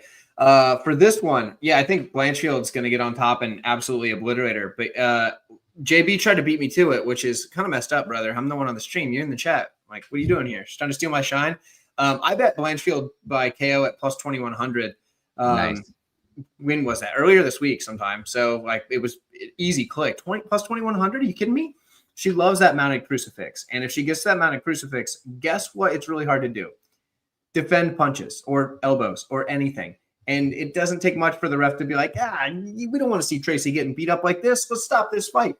Perfect. Done. Give me that plus 2,100. It's easy. So I think it's still like plus 18 something if you're on Cloud Bet. Now, I know Couch doesn't like me shouting out my sponsors, but they just have the best line. Wait, why don't I like you shouting out your sponsors? You always like, you can't shout them out for free on my show. Oh, so that's a good shout joke. Out the sponsor there. But yeah, for real though, they always have the best lines on like those big props. I mean, I think it's still plus 18, which is still a very good play. But yeah, plus 2,100 is where I got it earlier. I think the KO's there. You can play her money line. I played that way earlier too. I think she gets this done at a really high clip. I think she's the better fighter at this point. And I think Cortez has a path, and it's to try her darndest to get top time. But I don't see that happening over Blanchfield, who's looked as good as she has lately. Yeah, it feels like Cortez needs like a perfect fight to win. Whereas Blanchfield a lot more room for error, I think. Yep, exactly. How about you, Dravi? You gonna make it 4 for 4? Yeah, I mean, honestly, nothing to add. I think Blanchfield's gonna roll. I think her price is justified. All right, I like it. Short and sweet. We'll move on. Next up, we have Roman Kopylov versus G-Rod, one of my favorites in the UFC. I'm going to start us off here, and I'll be relatively quick. I like Gregory to get it done. I do think that Kopylov can knock him out early. Kopylov's super fast, way faster on the feet than G-Rod. Much cleaner striker, very technical, very good kicks. But I don't think he carries a lot of power with the hands. And what do we know about kickers? You need space. What does G-Rod do to most of his opponents? He does not give them space. He's going to be moving forward. He's a massive individual. He carries a lot of power in his own right. I know that Kopylov is durable, but I do think he can be knocked out by G-Rod here. I think that the pressure is going to give him a lot of problems. And, of course, the grappling. Now, is G-Rod going to grapple? That's the question of the century every time he fights, because sometimes he does, sometimes he doesn't, and usually when he should, he does not.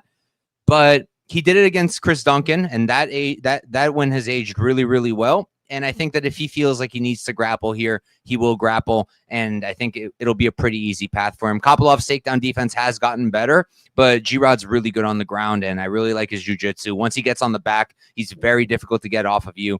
So I think he can win this fight by any method. I'm not worried about the cardio. Like, he gassed against Cannonier. Like, it was a 5-round fight. He went really hard in that first round trying to get that finish. He gassed out. It happens. I also think that Cannonier hits a lot harder than Kopylov does. And the other thing is, I think Kopylov's cardio is worse than G-Rod's. Like, Kopylov does not have a good gas tank, especially when he's facing adversity. So, yeah, I like G-Rod to get it done. Can he get shinned? Yes, but I think he's going to win. Tyler, you go next. And what's it called? I got you. Yeah. Get me. I'm going to run to the bathroom. I got you, buddy. Okay. Yeah. So I'm going to take the former president of the United States to get this one done. President RoboCop. Here's the deal. I understand almost exactly like Couch was saying that Kopylov could knock him out. Yeah, he totally could. But like, RoboCop has every path to victory. He could grind out a decision. He could knock out Kopylov.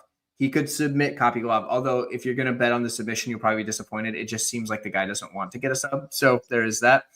I mean, especially because the Tululin fight where it's like, this is how you beat this guy. And he's like, nah, we're going to knock him out, which is fine. He won. So, but either way, I think RoboCop just has more paths. And I do think Kopylov is live for sure, but I understand why RoboCop's the favorite. And I think he should be the favorite. So I'm taking him here.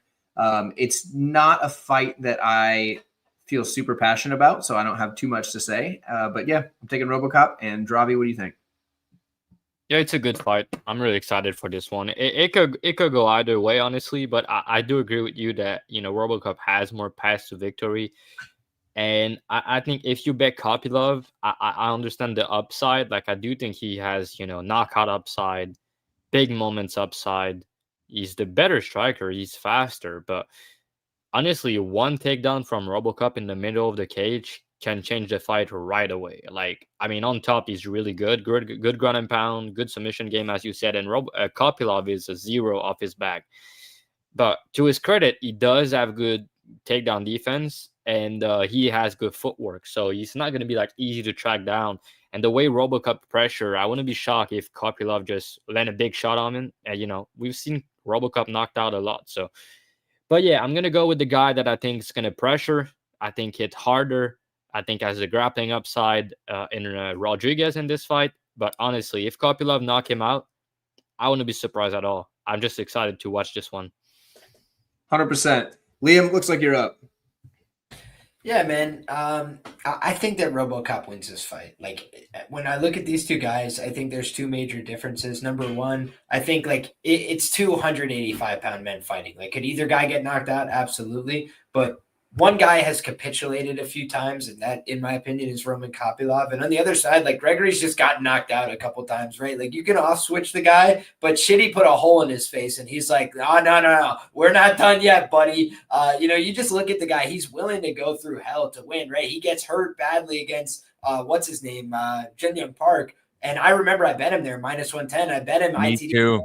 50, and he's got me sweating, and then he goes, hold on, time to be a hero, bing, bang, bang, and kills him. And I feel like people gave him a lot of grief for losing to Bruno Ferreira. He had stacked a bunch of fights back to back to back, and then he was trying to do one last fight and like get a quick run before he goes on vacation and has a kid and does all this shit. And it was a really bad idea. And Bruno Ferreira is better than people thought, right? And Judo Hulk was like, yeah, I'm prepared to grapple, and also I'm willing to swing hands. And he just showed a lot of composure there with his hands in particular. He just outboxed him. I don't really see Kopylov like necessarily going out there to want to trade and box with, you know, a guy like Robo. So I feel like Robo grappling upside, wrestling upside, he can swing and knock this guy out too. And I feel like if it comes down to who's got more heart and who's got more cojones and corazon, I feel like it's going to be our guy RoboCop getting the win. I love it. Tyler, thanks for taking over hosting duties. That's the word that I was looking for. I got you, brother. Moving on, we've got Bo Nickel versus Rodolfo Vieira. And Tyler, you're going to start us off for this one. Good. Okay, this is great. First things first. Am I crazy for thinking that Vieira had a pretty good argument for beating Petrosky? I thought he did, but it was a close fight. But like, bro, should he have lost a boxing match to Petrosky? No, but at the same time, I don't think he did. I thought he won that fight. I don't know. But also, I'm like a notorious Petrosky hater, so maybe that could have something to do with it. But either way, I feel like Vieira's really skilled, but this is a bad matchup for him. Like, he's a really good grappler, right? But I don't think he's going to take down Bo. Like, I can't imagine that he can get. I just can't foresee that. Like, I don't see how he does it. And on the feet, do I think he's got a cleaner jab? Probably. I mean, Vieira's got a pretty decent jab. He can throw the 1-2 pretty well, but he doesn't have like a diverse toolbox on the feet. So I think on the feet, it's going to be kind of Bo's a little more athletic. He's going to be able to use his, do that like kind of that awkward like dart in and land a bomb and then jump out like frantically like he did against Woodburn. Do some goofy stuff like that, which worked just fine for him. Kind of did the same thing to Paul Craig. I think he could do that to Vieira here. It won't look pretty, but he can get it done that way. And I don't think Vieira's got enough power to put him out. So there's that. I also think that if Bo gets on top, I think so you can take a really good wrestler, right? And you can just send them to a jiu-jitsu class and they've never done jiu-jitsu or even like really figured out, like never watched fights, nothing like that. And they don't really know much about it. You're going to choke them out, even if they're like a really good wrestler, a lot right away. But you give them a week, they get their chin down. You're not choking them out every time they shoot a takedown. You're not choking them out with like a triangle every time they end up in your guard. It's just not going to happen anymore because they said, oh, now I figured this out. And their top control, their positional ability is going to be good enough that they can make up a gap that is really wide, really fast in the jiu-jitsu, because wrestling is still a grappling art. I don't foresee Vieira submitting Bo off his back. I feel like this is just a really good stylistic matchup for Nickel, and we're getting him at a very good price considering what he was against RDR, and RDR obviously beat him. This is a wild line. I think Nickel should be a pretty decent favorite, and he's a big favorite, but like minus 205 is not as big of a favorite as I think he should be to a guy that's taken Tresean Gore to decision, and Tresean Gore shouldn't even be in the UFC. So there we go. Give me Bo Nickel. I feel like he's got this covered everywhere. JB's got every submission prop possible on this card. Here we go. Let's go, JB. How about you, Dravi? Me and you kind of talk about this fight, and I mean, I don't have a good read on it, so I'm gonna keep it real. I do think it's gonna be like a boring fight that might go the distance. Like Bo, you can hate him, but he's smart. Like, he's not really gonna try to wrestle a lot. I think what I think he's gonna do is I think he's gonna use his striking to outstrike Vieira and maybe get a takedown at the end of the round with like 1 minute or 30 seconds left and just chill. And I think he wins a decision. I think the over is a decent look. I don't really see a finish personally. So, yeah, I guess the total makes sense for me, over 2.5. But I think Bo wins a decision here. I don't think it's the spot to fade him again. Yeah, it seems like a lot of people are running to fade them. Are you one of them, Liam? Listen, man, I did actually predict RDR. I bet RDR. When you looked at that fight, I thought that the Bo Nickel experience for me stopped a little bit with the Paul Craig fight, because I felt like everybody was like, oh yeah, like he did his thing. But I was just like, guys, he outstruck Paul Craig by like 6 strikes. And like, frankly, if Paul Craig threw a punch in a forward direction, I think he wins that fight, right? Like he threw only kicks and basically went strike for strike with Bo Nickel. The problem was like his optics were, I'm throwing kicks and like low kicks and moving in and out, and you're punching me in my face, right? So it's kind of, Paul Craig fighting like a fool that lost in that fight. And by the way, the since retired Paul Craig, right, who kind of went out in a bunch of devastating losses. So I feel like nobody gave context to that fight after the fact. And then I heard Bo Nickel give an interview about it, and he sounded completely delusional. And I mentioned that at the time. I was like, guys, this is completely delusional. Like, is anybody hearing him? He's like, it was a dominant performance. I'm like, brother, you outstruck him by 6 strikes. And then you look at, okay, well, then what was his next fight? What was his follow-up? He got humbled very badly. And when you look at how that turns out, like that could be a reality destruction for people. Like they could never be the same person again. Delusions of grandeur, and then everything gets crushed in front of you. Like I'm going to be a minus 1,000 against Chimaev, and then you get beat up by RDR with knees to the body and like goofy long man strikes, and it's like, ooh, back to the drawing board. And again, you kind of mentioned now he's back to minus 250 against Adolfo Vieira. And by the way, is he less popular now? No, he's still a popular guy. I just think the difference is like people are now, there's people with money now that are skeptical about Bo Nickel. And when you look at it, I had gave him the benefit of the doubt early because I said, I've seen him grapple with black belts. I've seen him do well. Did he look like he was getting the better of RDR at any point in the grappling in that fight? For me, the answer was no, right? He had one beautiful takedown, and his corner wanted him to go back to the takedowns. For me, I think he was afraid of going back to the takedowns. He felt some pressure from the bottom. He felt some uncomfortability there. The guys that he grappled with that were black belt level, I must note, were a little bit smaller than him. And going against this big guy, this big man, I think he was a little bit uncomfortable there. The thing about Adolfo, he's a brick of muscle. Adolfo early in his career, I felt like he would gas out, by just like walking in the ring. And I do think he just looked so much more comfortable against Tresean Gore. Failing takedowns, he was like, fuck it, whatever. Back up to my feet, doubled the guy up on strikes. And some of that I think you can attribute to, hey, maybe Tresean Gore is really not at this level. But I also think part of it is Adolfo just getting better at managing a pace, knowing what he wants to do out there. And it's a big show environment, right? Like maybe those things get to Adolfo. I honestly think that's a worthy consideration. But seeing a guy kind of come into his own, he's had way more octagon time. He's had way more cage time. He's had long fights. He's gone 15 minutes with guys when it didn't work out with the wrestling. And here's the other thing about Adolfo. He one time really badly death-gassed and capitulated. We can acknowledge that, right?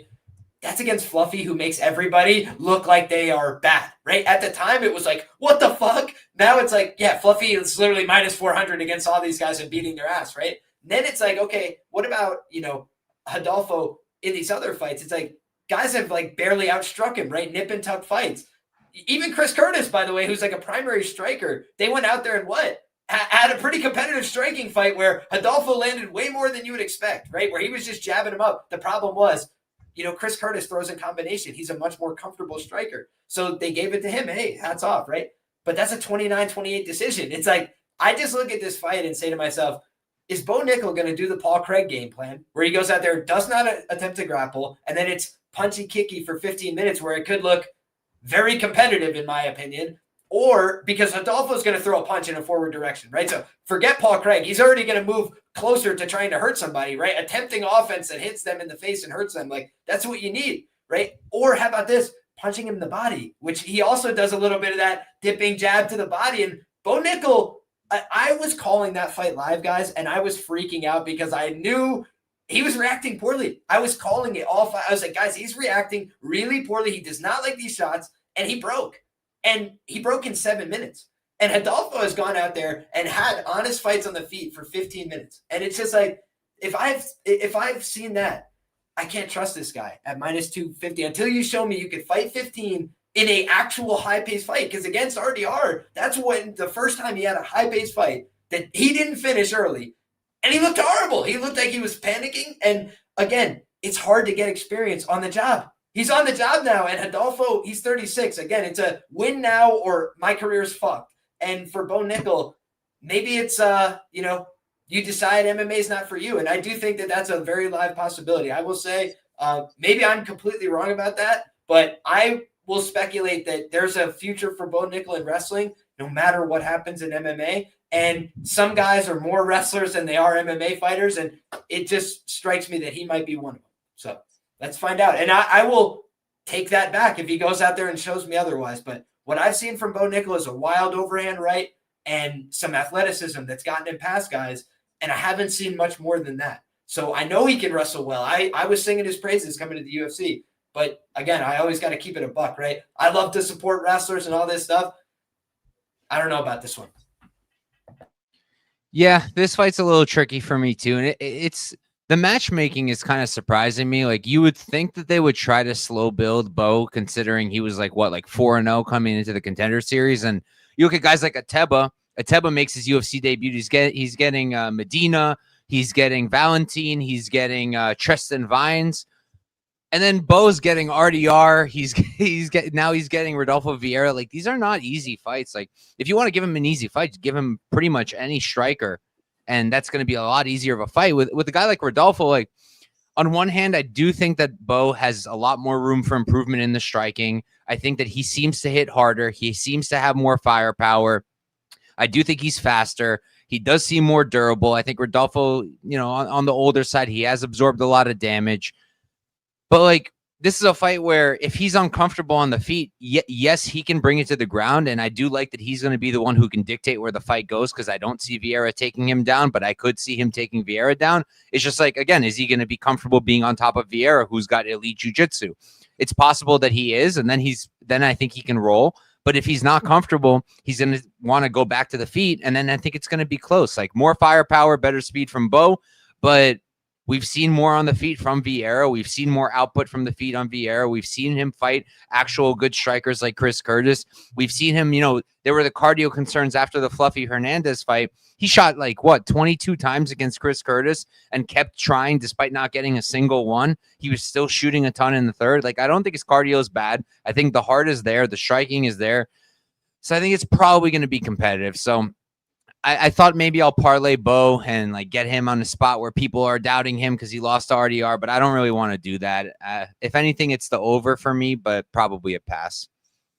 And we can move right along to the next fight. We got the main card now. We got the good stuff. I mean, it's all been good, but now we got the really good stuff. We have Beneil Dariush versus Benoit Saint-Denis. Dravi, what do you think here? Yeah, BSD is my guy. Who's he train under? I'm pretty good at calling his fight. Yeah, he's training with the GOAT, Nicolas Hutz. I said it before it was cool. Same time next year, people are gonna talk about him like they were talking about the Fighting Nerds this year before they fall off. This guy is really good. One of the best coach in MMA, and he's training Imavov. He's training BSD, and since they've been under him, they have not lost a fight. He also trained Oki though.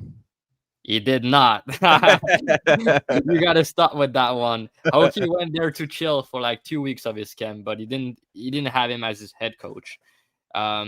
So yeah, I think that's really good for BSD because he's a guy that needs good preparation with his style, and I think that I don't think he has elite preparation for this camp with this guy around him.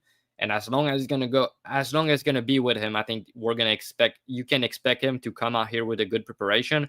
Yeah, he's still gonna be violent. He's still gonna be, hittable and stuff like that. You're not gonna change him on that end, but they're gonna know Benny is chinny. They're gonna know Benny doesn't take punches well, and I think they're gonna try to go for a knockout here. And you know what? I think he's gonna get a knockout here. Benny is a really good fighter, and I think in his prime, that's a close fight that he probably win, honestly. But one thing has always been his chin is not that great, right? He's been knocked out a lot of times, and I don't think it's improving from now, right? He's getting dropped by Moicano now, and BSD is very aggressive. He's gonna go for it. He has a good head kick that I think he can catch him with that, and the clinch is pretty nasty with those knees, with those elbows. I think can hurt him there, and then. I mean, he's not going to have an easy time taking Beneil down or holding Beneil down, but would I be shocked if he take his back? Honestly, I would not. He's really elite in that position, BSD, and he has a really good squeeze. We've seen Chiesa, who was good on the back, taking his back and submitting him. So I don't think it's impossible that we see a club and sub and stuff like that. People this week seems to think it's impossible that he submit Beneil Dariush, but I don't agree with that. He's really good. He's really strong on the back. And club and sub, ground and pound, that can be there. So yeah, I think Benil's gonna get finished. I think BSD is gonna make a statement and go up the ranking this weekend. I like it. How about you, Liam?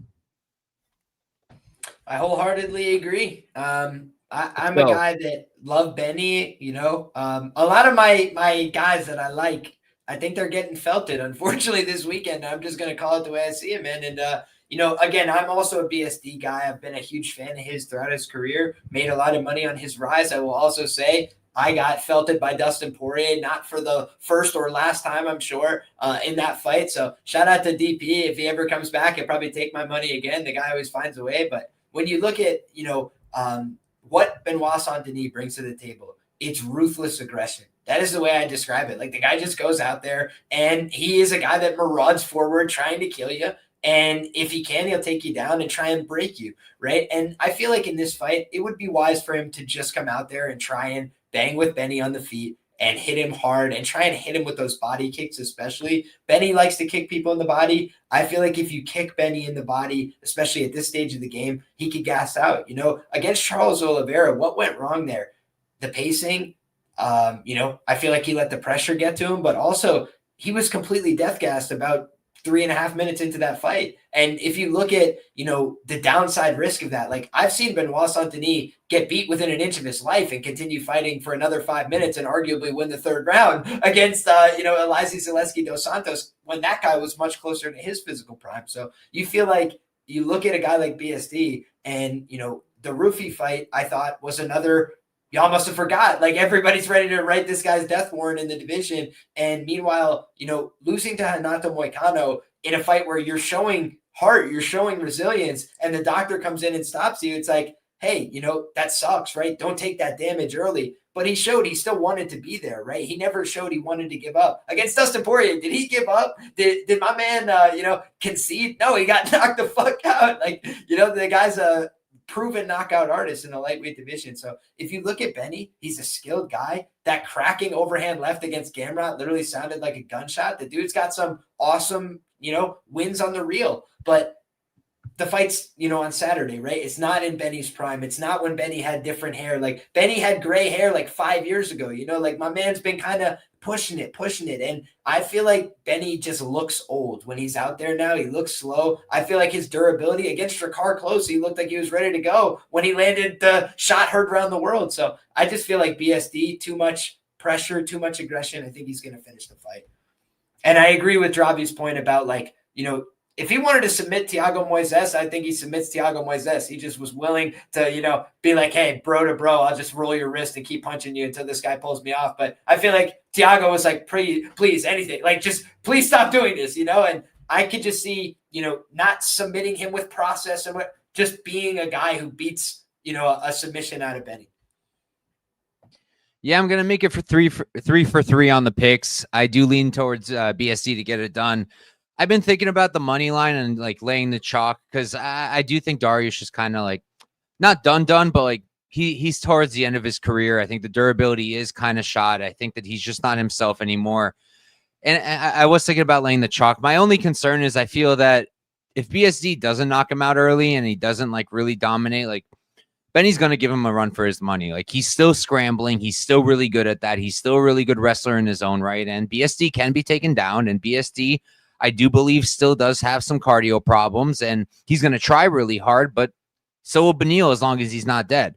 So that's my one concern. And I also wouldn't be super shocked if Beneil caught BSD because, like, I feel like BSD can be knocked out as well. And Beneil does have some power, like some really low-key power. And those shots are coming from really unorthodox angles too. And I do think he's the better striker overall. Like, BSD's kind of just body kick, head kick, good straight left hand. That's kind of it on the feet. And it's worked for him. But I do think that there could be issues. But I low-key think that, like, if BSD wanted to win this the safest way possible, just clinch. I personally think he can control Beneil in the clinch and just land those knees, land those elbows, and do your business. Like, either get the finish that way or just have a not the most exciting fight, but win the decision that way. Because I do think he's going to be a lot stronger in the clinch, and that way he can avoid the scrambling of Beneil on the ground, and he doesn't have to worry about the distance. But knowing BSD, he's going to charge in there. He's going to start with a big body kick. He's going to swing as heavy as he can. And I personally think he is going to knock out Dariush. How about you, Tyler? So this is going to be just like the first fight of the night that we talked about, where I'm going to be the odd one out. I got Benny. I think he's going to get it done. He's going to show the veteran savvy, and I know a lot of people have written him off. But Beneil Dariush has 30 professional fights. Can anybody just take a guess how many of those have been in the UFC? Most of them. 24. 24 of his 30 fights have been in the UFC. This dude has been fighting at the highest level and has been able to maintain since 2014 and has maintained a record that is very, very impressive, honestly. 23-6-1 is his record, which if you've been fighting in the UFC for that length of time with your career and you still have that good of a record and you fought some of the best people to ever do it, you got skills. Beneil Dariush has some darn good skills. This isn't me saying that Benoit Saint-Denis is not very good. I think he's good. I think he's really good. I just can't imagine Beneil Dariush being the underdog here when this guy was the uncrowned champion for a while. Everybody was like singing this dude's praises like he was the guy. It wasn't that long ago that he out-grappled Mateusz Gamrot, a guy that people were super high on his grappling. I mean, this dude was on a run until he ran into Charles Oliveira. But Charles Oliveira is a former champion. Like, that's no big – that's like – I mean, it sucks you get knocked out in the first round. But still – it's not a shame to lose to Charles Oliveira. How many people has Charles Oliveira finished in the first round? Quite a few. I mean, then he gets knocked out by Arman Tsarukyan. Again, Arman Tsarukyan, a guy that's just the elite level. Before that was also a sick combination. Yeah, and before that, he hadn't lost in ages. I mean, before that, his only loss before those two, his last loss before those two was clear back in 2018. So it's not like every time this guy gets hit, he's just going to sleep. He's only lost 6 times in his career, and that's like, he's got a gosh darn good record, and he's beating really good competition. Like Wakano was a good win. I gotta take Benny, especially as an underdog. I know it's an unpopular pick, and anytime you pick against BSD, like you just get murdered online. Like, oh my gosh, it's rough. So yeah, that's okay. Whoa. I'm prepared. I'm gonna disagree with that. Not the last fight though. People were calling us crazy because Rafi. That's true. I got so much crap for picking BSD last time. Oh yeah, a lot, bro. Maybe so, but BSD's fans get. Was he your free bet, Dravi? If it makes you feel better when you pick him to beat Dustin Poirier, the Poirier fans are not quiet about that fact. They let you know that too. That's fair. You know what I won on that fight? I won the over and a half by 1 second. There you go. That's crazy, bro. I was taping the Poirier fight the other day, and it was just so crazy to me. In the second round, he rocks BSD. And then jumps Gilly. I'm like, bro, why? And then in that right before that sequence when Poirier did end up putting him out, he almost did it again. Mm-hmm. He literally almost did it again. And then he was like, okay, wait. I'm going to knock him out. But unreal. But yeah, either way, Benny's the pick for me. But I'm fully expecting him to get knocked out if he does lose. But I don't. I think he's got it. I don't blame you. I like, for me personally, if BSD comes out there really hard in the first round and doesn't get the finish, I might eye a live bet.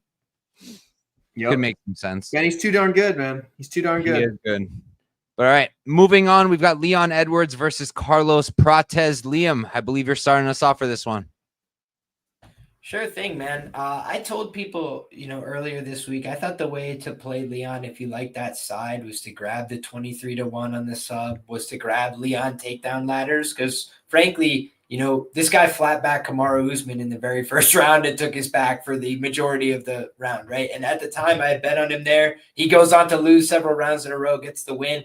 I was a big Leon Edwards guy, but I like to be a guy that gets on the train and gets off the train, right? And kind of see when things are coming and going. And sometimes you get it right, sometimes you get it wrong.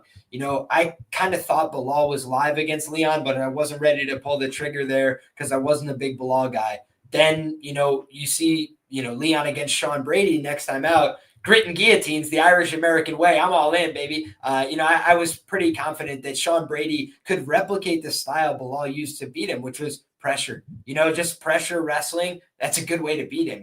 Colby, used to have a good pressure wrestling game, so to speak, but he kind of fell apart over time in terms of his approach, and he became like a cardio kickboxer.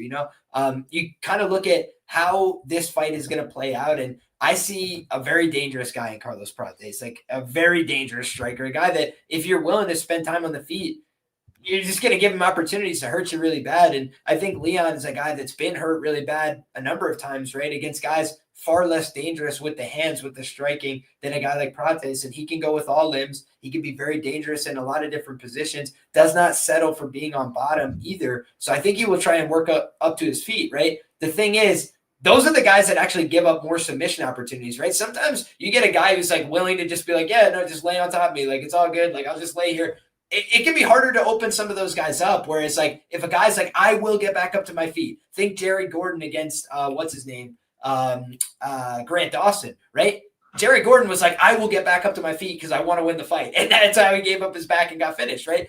A willingness to try and win can get you finished, and I feel like in this kind of fight, like if Leon goes out there and he just wants to point fight or whatever, I think he's going to get knocked out. And I think if he doesn't go out there and aggro grapple, he's going to get knocked out. So the pick for me is Carlos Prates by knockout. I think that's the most likely outcome. But if there is a upset here, I feel like it's going to be Leon pursuing the grappling and knowing this is not the right guy to come back and have a striking affair against. It's go out there and use the fact that I've been in the UFC a long time. I've wrestled and grappled a million camps in a row. And I'm going to go out there and be the wrestling bully this time. And I think that's the only way he looks like hindsight value here. Yeah, personally, I strongly considered a Leon Edwards pick. And going into the tape, like pre-tape, I was like, okay, this is probably dog or pass. A relative step up for Prates, depending on how you think Edwards and Ian Gary are right now. But like, yeah, Edwards could wrestle. He could wrestle Prates. And it's also possible that Prates just kind of stands and stares like he has in the past and loses on the feet in a boring striking affair. That's possible. I think it's not likely, but possible. But like when I was looking at Prates' takedown defense, like it's actually pretty nice. Like against Gary, he defended really well. And, you can come to your own conclusions of whether Ian Gary or Leon Edwards is a better wrestler. I'm not quite sure. I lean towards Edwards maybe being a little bit better of a wrestler, but I liked a lot of what I saw from Prates there. And when Prates did get taken down, he did pop up really quickly. It does seem like he needs to cage a little bit. It does seem like on the open mat, he might struggle a little bit more, but I don't really see Leon getting a lot of open mat takedowns, and I don't really think he's going to here. And then on the feet, I love Prates' striking. I know that Leon's never been knocked out, but he has been hurt plenty of times throughout his career, most notably Nate Diaz of all people in a fight where he should have ran through him. And I don't see why Prates can at least hurt him. I think he'll knock out Edwards, but I think he can at least hurt him and win moments that way and win the decision if it does end up going the distance. And, I don't want to like harp on it just because everybody talks about it, but like I don't trust Leon Edwards' heart, like I don't want to put money on a guy who I do think that when he sees adversity, he doesn't want to be there anymore. He doesn't. And I know that he got that last second knockout against Kamaru. I'm forever grateful because I had money on him in that fight. I had money on the knockout. I was sitting next to my wife's brothers watching the fights, trying to explain to them why I was not a moron for betting on Leon Edwards by knockout. And they're looking at me like, yeah, you're a moron. And then boom, headshot, boom. He gets the knockout. It was great. But I don't even think Leon thought he was getting that. Like, I don't even think he believed in himself there. And that's kind of the problem with him. And I don't think much has changed personally. Now, he doesn't have a grappler for once, so maybe that's going to be better for him. But, like, has he ever fought someone who hits like Prates does? I was looking through his record, and, like, the closest I can come to is, like, maybe Prime Luque and Kamaru when Kamaru gets, like, a really well-placed shot.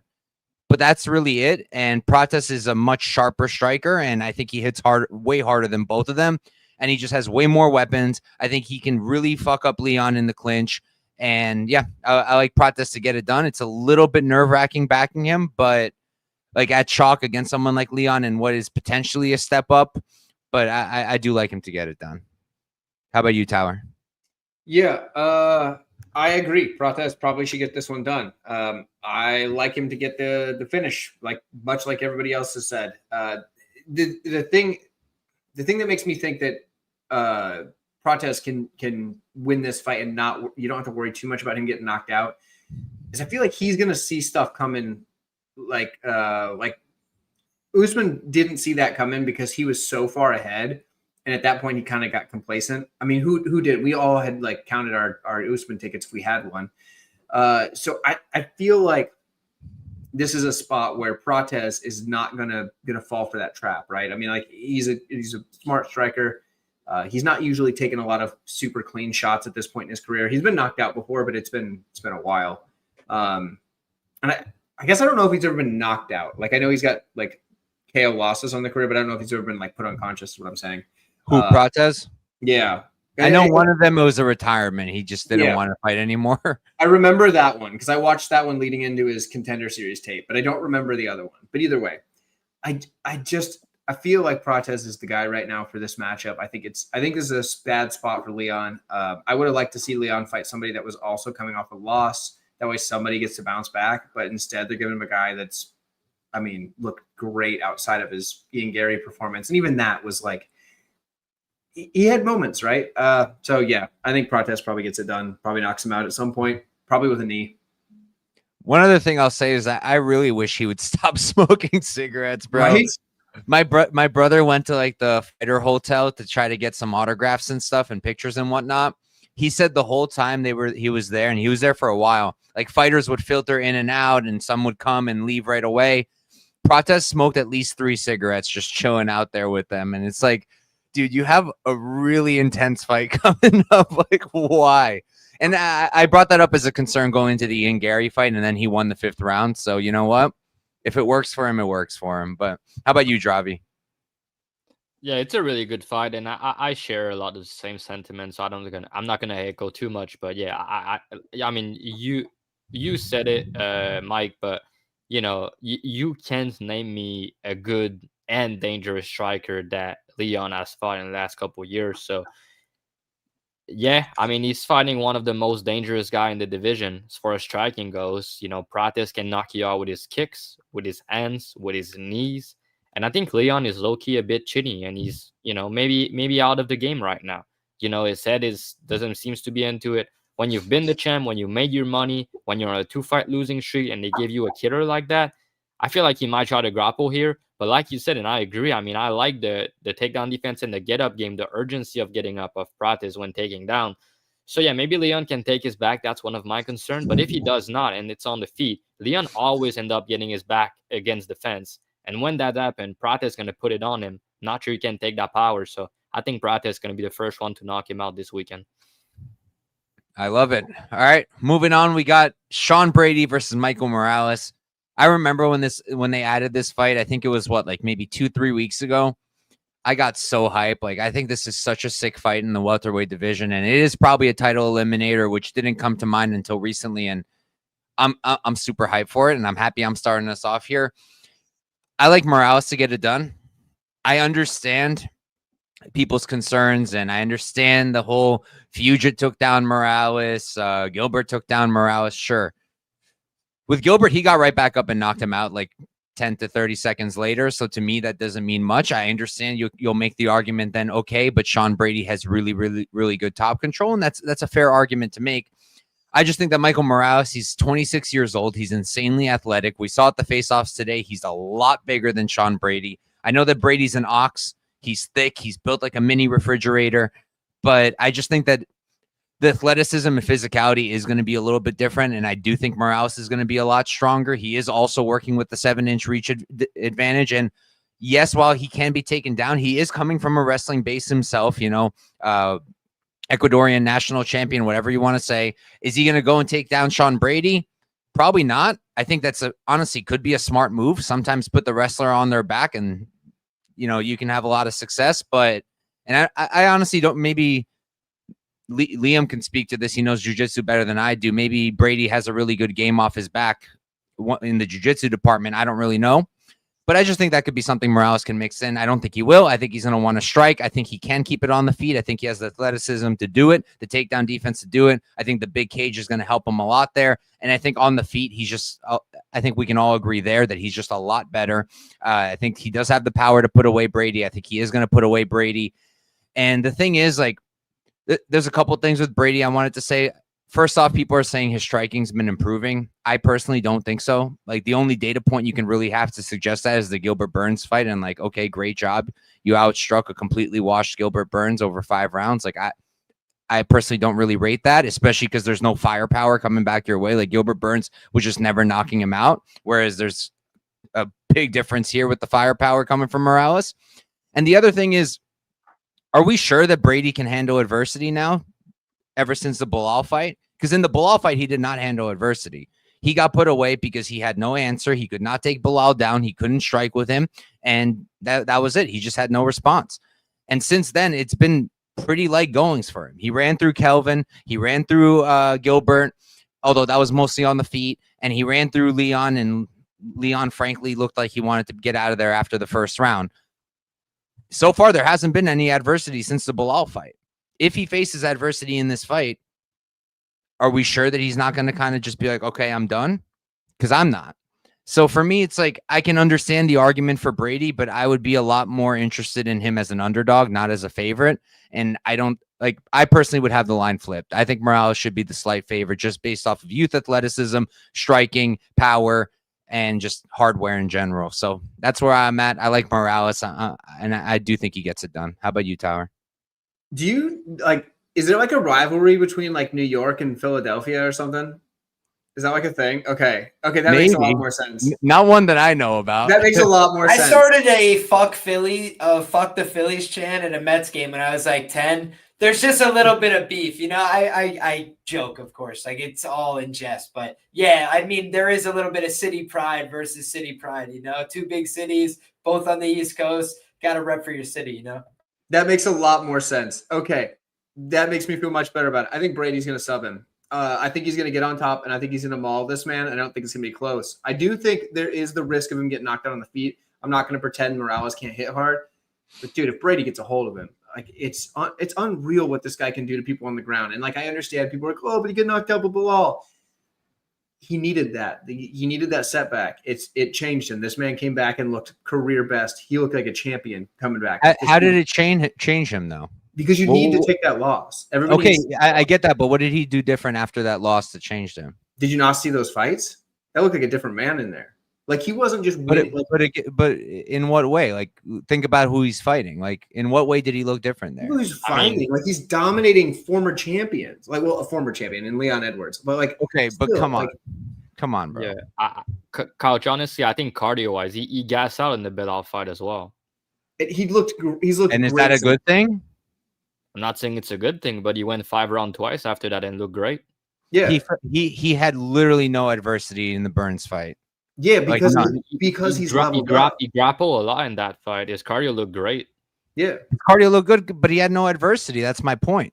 Like if his takedowns are getting stuffed and he's not having success on the feet like he did against Burns, is he going to look comfortable? Is his cardio going to be any better? Like what data point do we have to prove that? Like against who? Here's the problem with your argument. Your argument is that we don't know what happens if his takedowns get stuffed. My argument is that his takedowns were getting stuffed by Bilal. So he fixes the holes, and now he's running through people on the mat because he's fixed the fact that, oh, I can make these takedowns better, and those takedowns are way more efficient now. And now once he's getting a hold of these people, he's putting them on the mat. So you're saying his wrestling got better? His wrestling's better. His cardio is better. He's not getting tired from shooting these takedowns.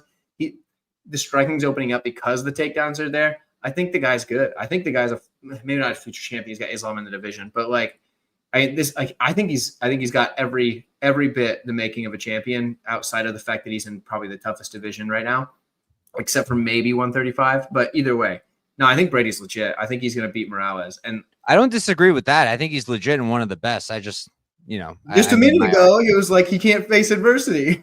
I said we have no evidence that he can. Since the Bilal fight, my belief is I do think he's elite on the ground. I do. I think he's going to show that he's elite, and there's always going to be the argument that like if you beat this is okay. I've been meaning to do a video on this for my channel members because it'll do horrible numbers if I put it out to the regular people, but it's never enough. There's nothing you can ever do enough in martial arts, because if you beat everybody really fast, oh, we've never seen him tested. If you struggle to beat guys, but you're still getting wins. Yeah, but he just barely is beating these guys. He's just a decision merchant. Like no matter what you do, people are just gonna like find a reason to crap on it. It's kind of like I hate to like give Rousey her flowers for like being so bitter, but I kind of get where she's coming from. It's just like one little thing, and then everybody's turns on you. I think Brady's legit. I think he had one bad performance, and he needed that because he needed to get that pressure off his back of being like, I'm undefeated, I have to protect this. And once that's gone, like the guy had the ability to say, okay, I can accept that I have flaws. I can improve those flaws and I can get better. And I think he's gotten better because of it. That's my opinion. I could be wrong. He could get knocked out by Morales, and I've been wrong before. I feel like it's Brady, and I think he's going to sub him. Fair enough. Dravi, I know where you're at, but tell the people.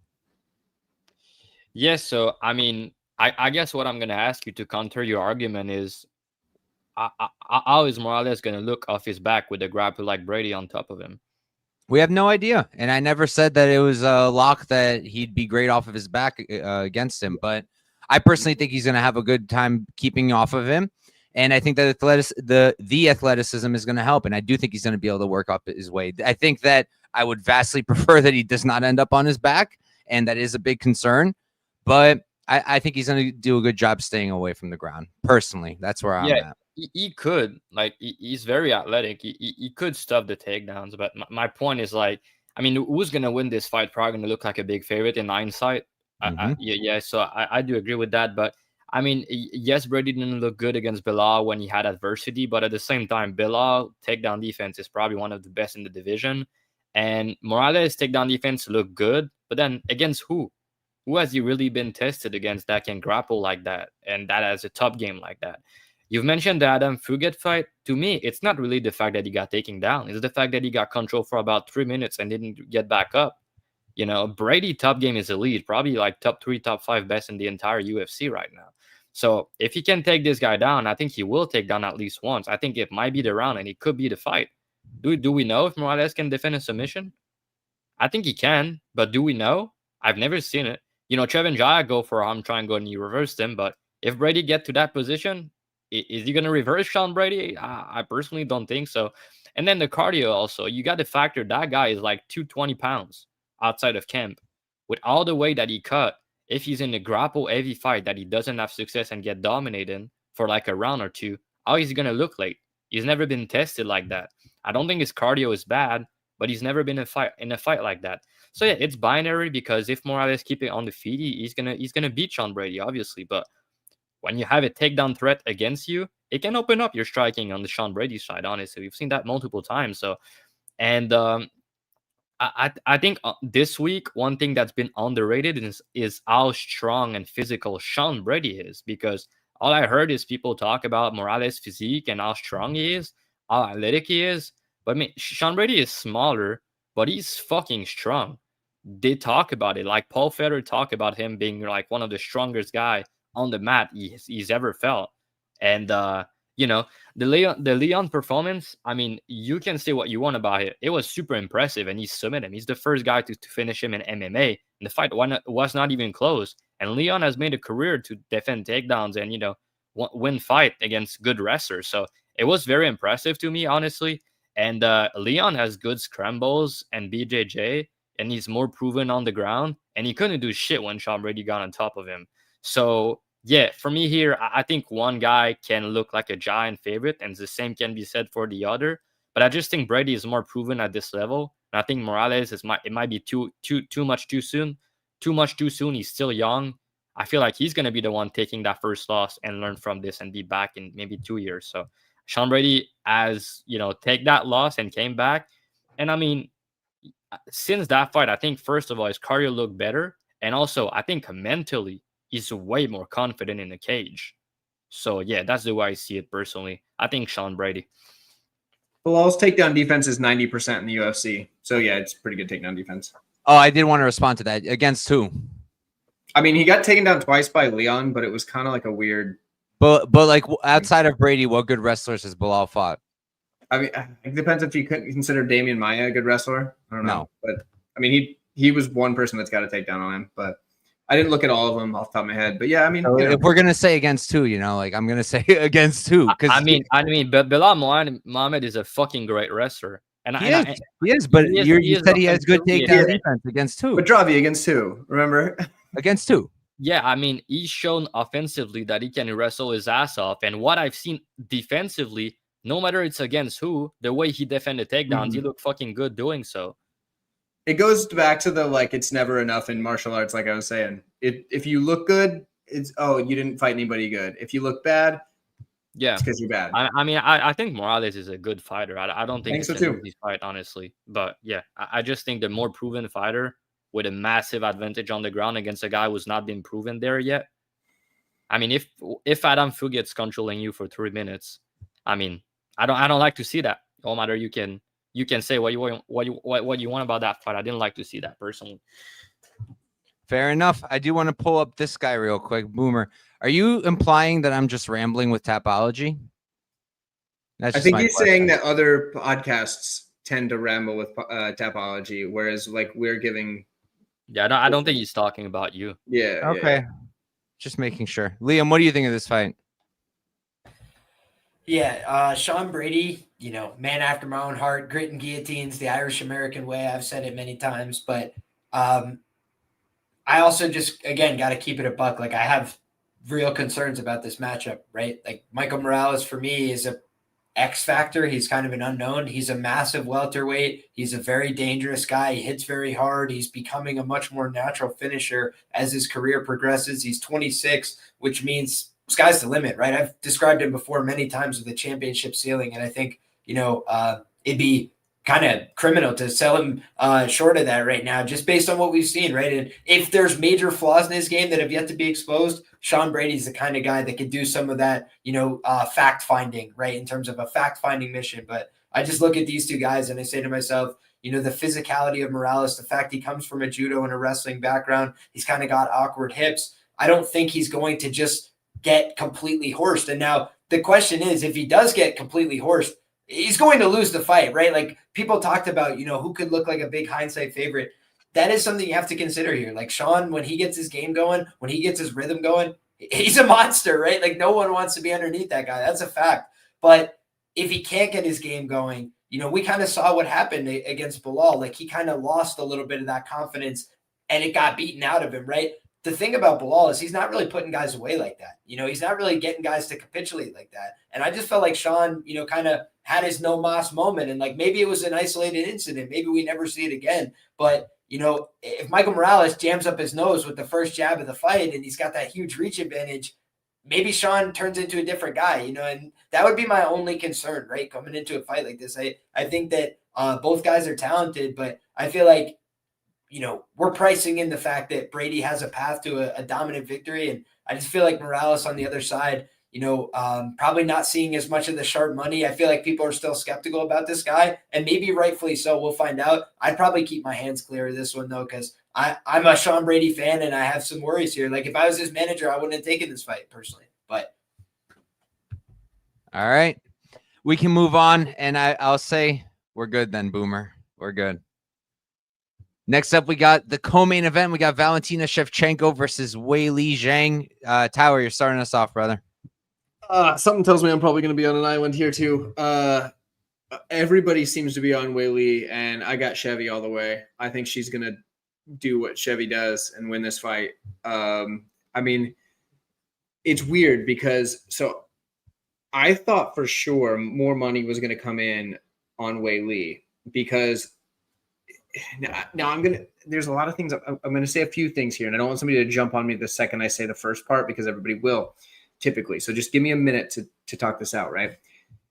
The Tapology votes, right, are very much in favor of Zhang. So you would assume that means the public is liking Zhang or Zhang, I guess. It's Zhang I think is how you're supposed to pronounce that. So you would think that is the case, right? And then I watch a lot of people's content, and a lot of people are picking Zhang. And yet somehow Valentina is becoming a bigger favorite, at least overall throughout the week, because I threw a half a unit on her when she was plus 100 earlier this week, or it might have been the end of last week. I think it was earlier this week. Either way, thinking, oh, everybody's on Weili, I'll get a better number later, but I'll throw a half on just in case. Well, now Chevy said, she's the favorite. You can get plus money on Wei Li, and that's throwing me off. I don't know why that is the case. So I'm missing something here. But with that said, I still think Valentina's the side. I think even at the slight favorite odds, she's the side. I think she's the type of fighter that she just knows how to win fights. I know her 5 on in looks like 3-1-1. That wasn't a draw. That was absurd. I think Valentina won that fight 3-2, pretty clear. The fight that she did lose, she made a mistake and she lost. That's fair and square. But either way, outside of that, the girl's been dominant her whole career, and I think she's going to put another performance out here. She beat Manon in like, people are saying like the physicality of Zhang is super, super strong and all that stuff. And I'm like, so is Manon. So yeah, for me, it's got to be Shevchenko. And I understand I'm probably going to be on an island, but I'm going to take Chevy. I won't let you be alone, bro. Not me. Let's How go. about you, Dravi? Muted. I was sure I was not mute. So to answer your point about your question about like the line movement in the market, I feel like you were wrong about a lot of people being on Weili Zhang, because most of the people I talked to are on Valentina this week. So I think it's kind of split, because early in the week there were a lot of people on Valentina. I feel like now some people are on Weili Zhang, and when you have an elite matchup like that, when the line is close, always going to be having action on both sides. So I do think what's happening on the market here is when we get Weili Zhang around plus 120, there's buyback coming in right away. And when we're getting Valentina around minus 120, minus 125, minus 130, there's buyback right away. So the line has been, flipping around between these two, these two lines so far, what I've noticed. So yeah, again, when we have a very high level fight like that in a really close fight, because I do think it's very hard to call, I gotta lean with the dog in those type of fight. I play Weili Zhang plus 120. I posted as my free bet of the week. There's a couple of reasons for that, but the main one for me is the fact that I think Weili Zhang is in her prime right now. And I think that she's a young 36 years old. And I think Valentina, despite she's still good, don't get me wrong, but I think she's an older 37s, and I think she's on the decline. I've seen her declining for the last 2-3 years. I don't think she's in her prime anymore, and I'm pretty confident to say that. So that's the main thing for me here.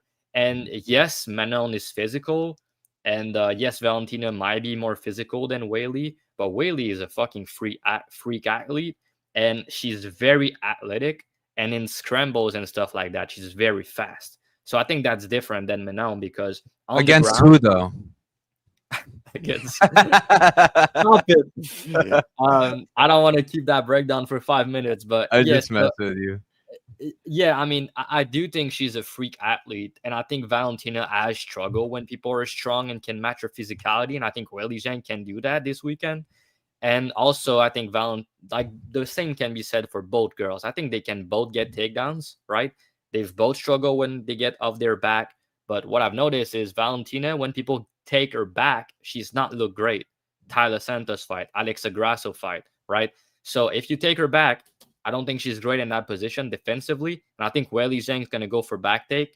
And the main difference for me is Weili Zhang is way more likely to do big damage from top position if she gets there. Good ground and pound, good submission game. So I think she's more likely to finish the fight and do big damage from top position. And that's the main difference for me. And on the feet, I think Valentina is more technical. Valentina can catch her with some counters, some head kick. But I think Weili is going to be the one pressuring, doing more and stuff like that. So very, very close fight. Again, it's hard to call. But because I gave her a little bit more finishing upside, I think she's more in her prime. I think she's more likely to do damage from top position. I think Weili Zhang should be like around a 55% favorite here. So around minus 125, and she's an underdog. So that's why I like that side personally. But it's a fucking great fight. I can't wait. All right. How about you, Liam? Yeah, man, I'm going to hit you with the quick hitter because I got to get rolling. I have some stuff I got to get done, and I also have my own show I got to record a little bit later on. So I'm going to hit you guys with the co-main and the main event super fast. And I'll say this, for the co-main event, this is the last fight that I'm taping this week, guys, because I have never gotten a Zhang Wei Li fight. Maybe one or two times. Like you could go through. I've gotten her wrong a million times. Like anytime I'm confident she's gonna win, she gets knocked out by Rose Namajunas. Anytime I'm like, no, no way she wins this fight. She embarrasses Tatiana Suarez. So I'm just like, yo, let me keep my hands clean to this one. It'll be the last fight I researched this week. Gut instinct says dog or pass when you got two elite fighters like that, but you also have her moving up a weight class. That's kind of an X factor for me. So I'll slightly say Zhang Wei Li, but do not be surprised if after I do my research on that fight, I change my pick there. And then as for the for the main event of the evening, I think it's a phenomenal fight, right? Like I think the most likely outcome is an Islam submission. He's an incredible fighter. His submission grappling is elite, but I think from a money line standpoint, it's a champion defending his title in a weight class that he's been in since he got to the UFC, and where he's shown he's willing to go through hell and back to try and win these fights. And Islam, meanwhile, has been beating guys he's bigger than that are older, and now he's kind of moving up against a young, hungry guy who is a champion in his own right. So for me, the money line price just a slight bit disrespectful on Jack, but if he gets dominated in the grappling, it'll look accurate. So for me, I've seen enough from Jack to say like he's not just going to capitulate easy. Like Islam's either going to have to put him to sleep or like lock it in so deep that he's like, okay, there's literally nothing I can do. But this guy can be in a deep sub, find a way out, and get back to his feet and kill you. So for me, he just feels like a guy who's going to give Islam an honest fight in ways that some of his other opponents couldn't really do.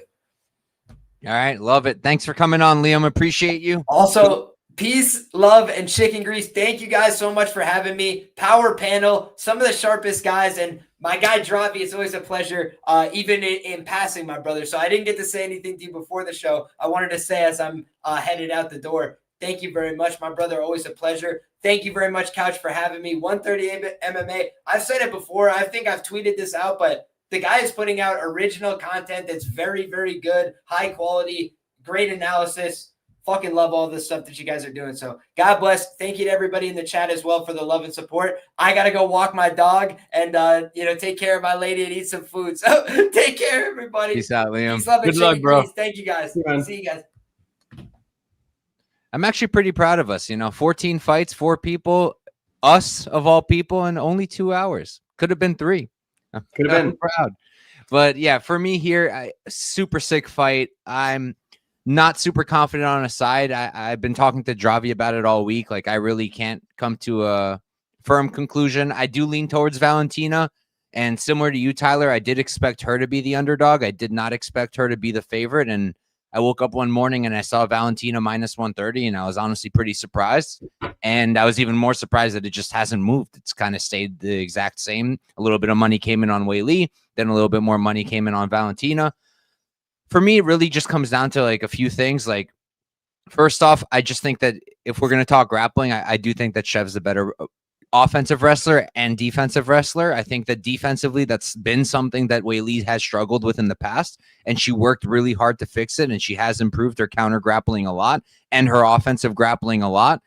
But it's also women who she's a lot stronger than and a lot more physical than, and women who she kind of just had her way with. And a lot of these fights where she's looking really, really good, it's fights where she can control where the fight is, and it's fights where she can go for the grappling. And I really think she's going to struggle to take down Shevchenko. I think Shevchenko's takedown defense is really, really good. I think that the only reason Manon was able to take her down is because Manon is an absolute giant. Manon is like 3 times the size of Wei Li. And I just, maybe, like Wei Li, she looks like an ox right now. She looks very strong. It's entirely possible that she's going to come out here and she can get takedowns. I think it's on the table. I think that who's more likely to stuff the takedown? Shev. Who's more likely to get the takedowns? Shev. So I think she's going to be the one who's more capable of controlling where the fight is. Who's more dangerous on top? I guess I'll agree with Dravi to an extent that Wei Li probably presents a little bit more danger if she's going to be the one who ends up on top. But I think Shevchenko also has very good ground and pound. And, she's not really going for a lot of subs, but I wouldn't put it off the table either for her to at least attempt them. And then on the feet, I just think Shevchenko is a lot cleaner. I think she hits harder. And I also think that she has better defense, which I think is the more important thing here. Wei Li, very, very hittable. Wei Li enters pretty, recklessly. And I just think that Valentina is a really, really sharp counter striker. And, she came in there against Manon. I think most of us felt that if Manon can keep it on the feet, Manon is winning. And if Shevchenko can grapple, Shevchenko is winning. And it was kind of the reverse. It was if Manon was able to take her down or clinch her up, she was having success. When they were at range, when they were at distance, it was Valentina who had a lot of the success. So for me, I'm going to stick with Shev. I think she's the greatest woman to ever do it in mixed martial arts. I have her past Nunes personally. I thought she beat Nunes personally. And I think she's the best to ever do it. But Weili's very close. And if Weili wins this fight, I guess she's going to get the titles over her for that. So, yeah, I'll pick Shevchenko, but I don't expect myself to have any money on her money line unless she flips to a dog, which I don't think is going to happen at this point. But I like the fight goes. I like the fight goes the distance. I think it could be a lot more favored than it is now, and I personally don't think either one of them finishes.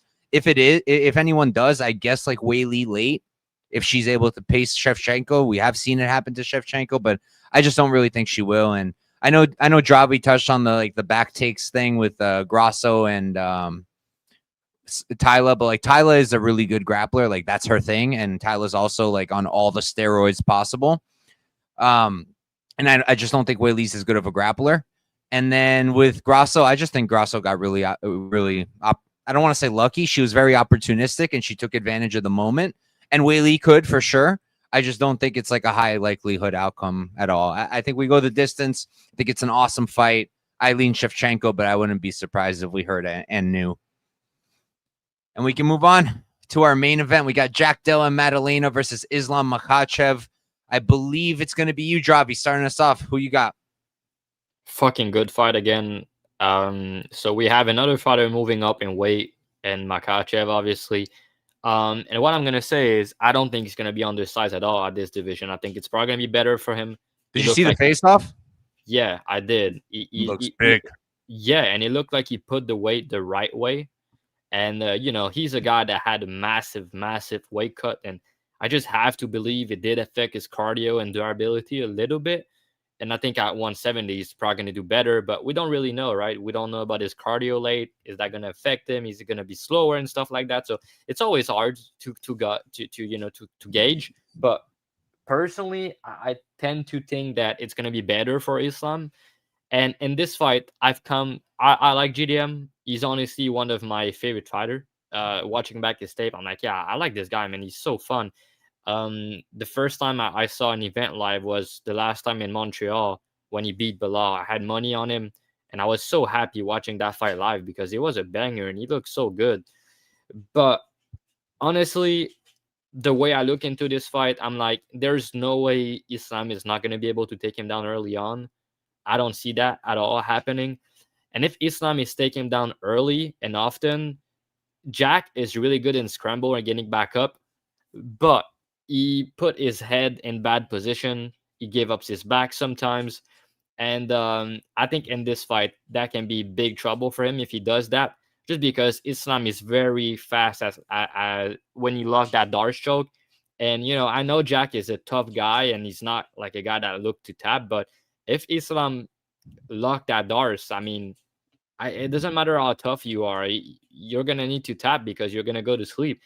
Look at the Poirier fight in round 5, right? He still had that squeeze late. Poirier tapped, but he passed out at the same time so quickly.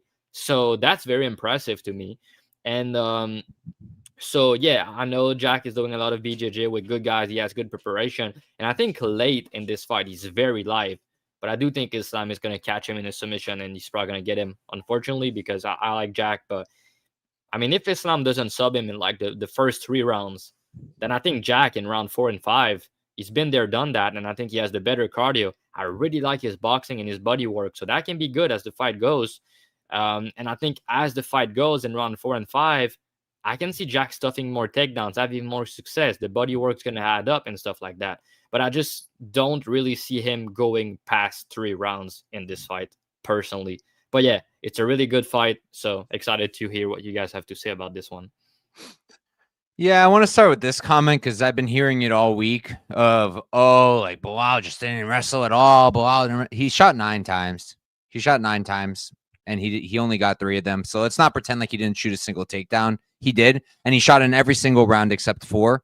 So I just think that's not like, you can argue this in a lot of ways, and I think there's an obvious case for Islam to win, but I just think that's a stupid point, and I wanted to point that out. But me personally, like I'm leaning Jack.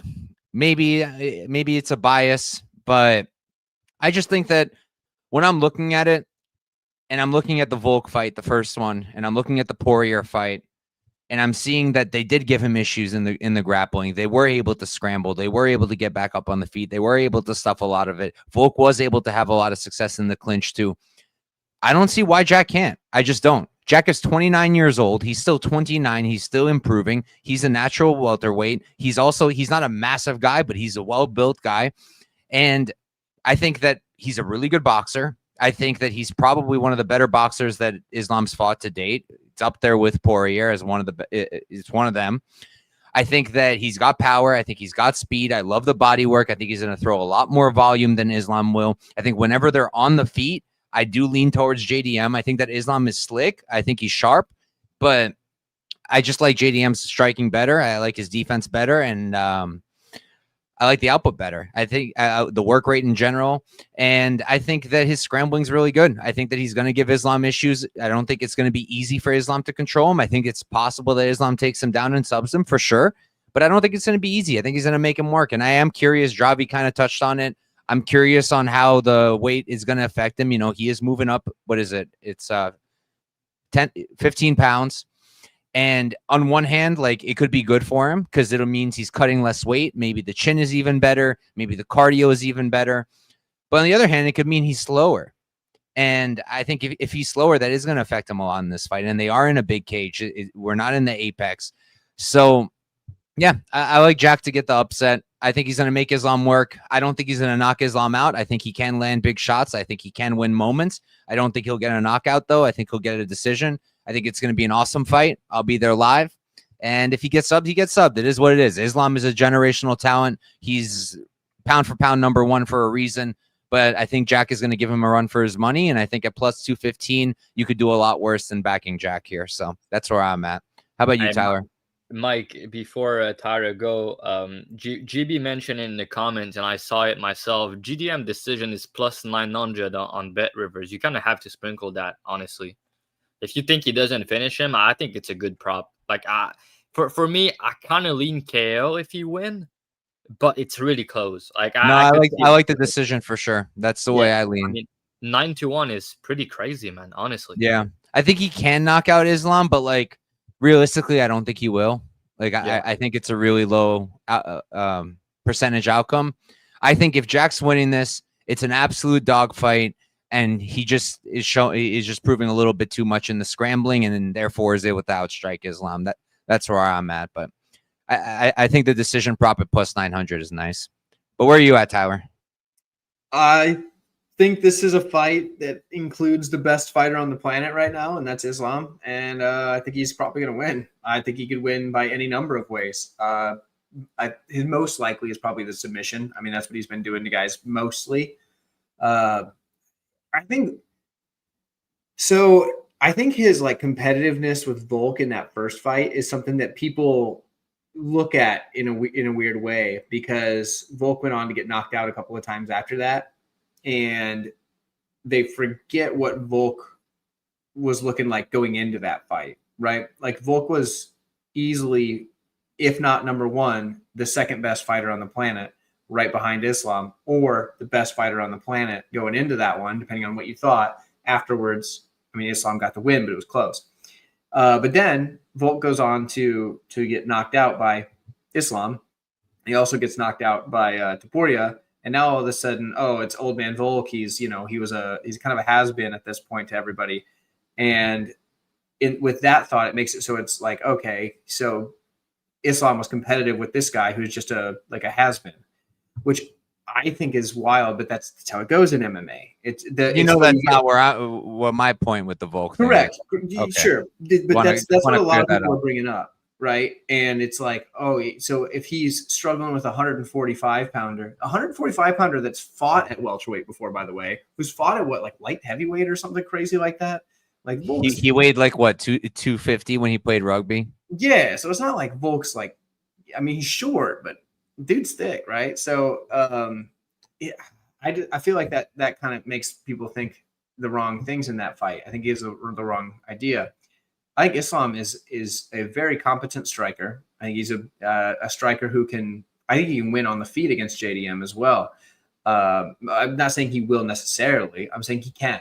I'm saying that he has good enough striking skills that he could win on the feet, especially if he plays the smart game plan, keeps it at range, does what he needs to do, because that's what he's good at doing.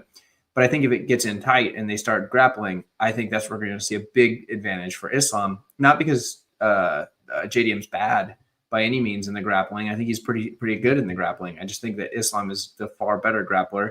And also, you hear a lot of these people say that like once Islam gets a hold of you, it's like a whole different thing. Like everybody said it was a quick tap by Oliveira when he locked on that submission, but like that dude's got a squeeze to him. And I feel like if he gets a hold of Jack's in some serious trouble. Can I propose a new curse though?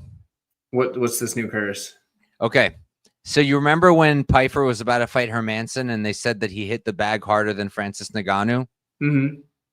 Well, Islam just set the record apparently for the grip strength. Nah, Khalil has it. That was a typo. Yeah, Khalil still has it. that was fake news, so it's not working, Couch. But you know, better chance. I gotta try everything. I gotta try everything. He's the second most because his was like 161 and Khalil's is like 166 or something, which makes sense. Khalil's a big man. Yeah, he's a 205er. Yeah, and like a very big 205er. I think the biggest thing about that grip strength thing is how much manual labor can do for a person's grip strength, because Malcolm Wellmaker had the same grip strength as JDM, most likely because the dude's been a pipe fitter up until just recently, and manual labor gives you good grip strength. I can attest to that myself. So, but yeah, a 135 pounder having the same grip strength as the 170 pound champion was a wild thing. And it wasn't because JDM was wimpy. I think it's because Malcolm Wellmaker's got a heck of a grip on him for being a 135 pounder. But either way, yeah, I think Islam's like next level. Yeah, his grip strength's unreal. I think Islam's the best fighter on the planet. I'll be shocked if he loses. He did lose before though. But that fixed him.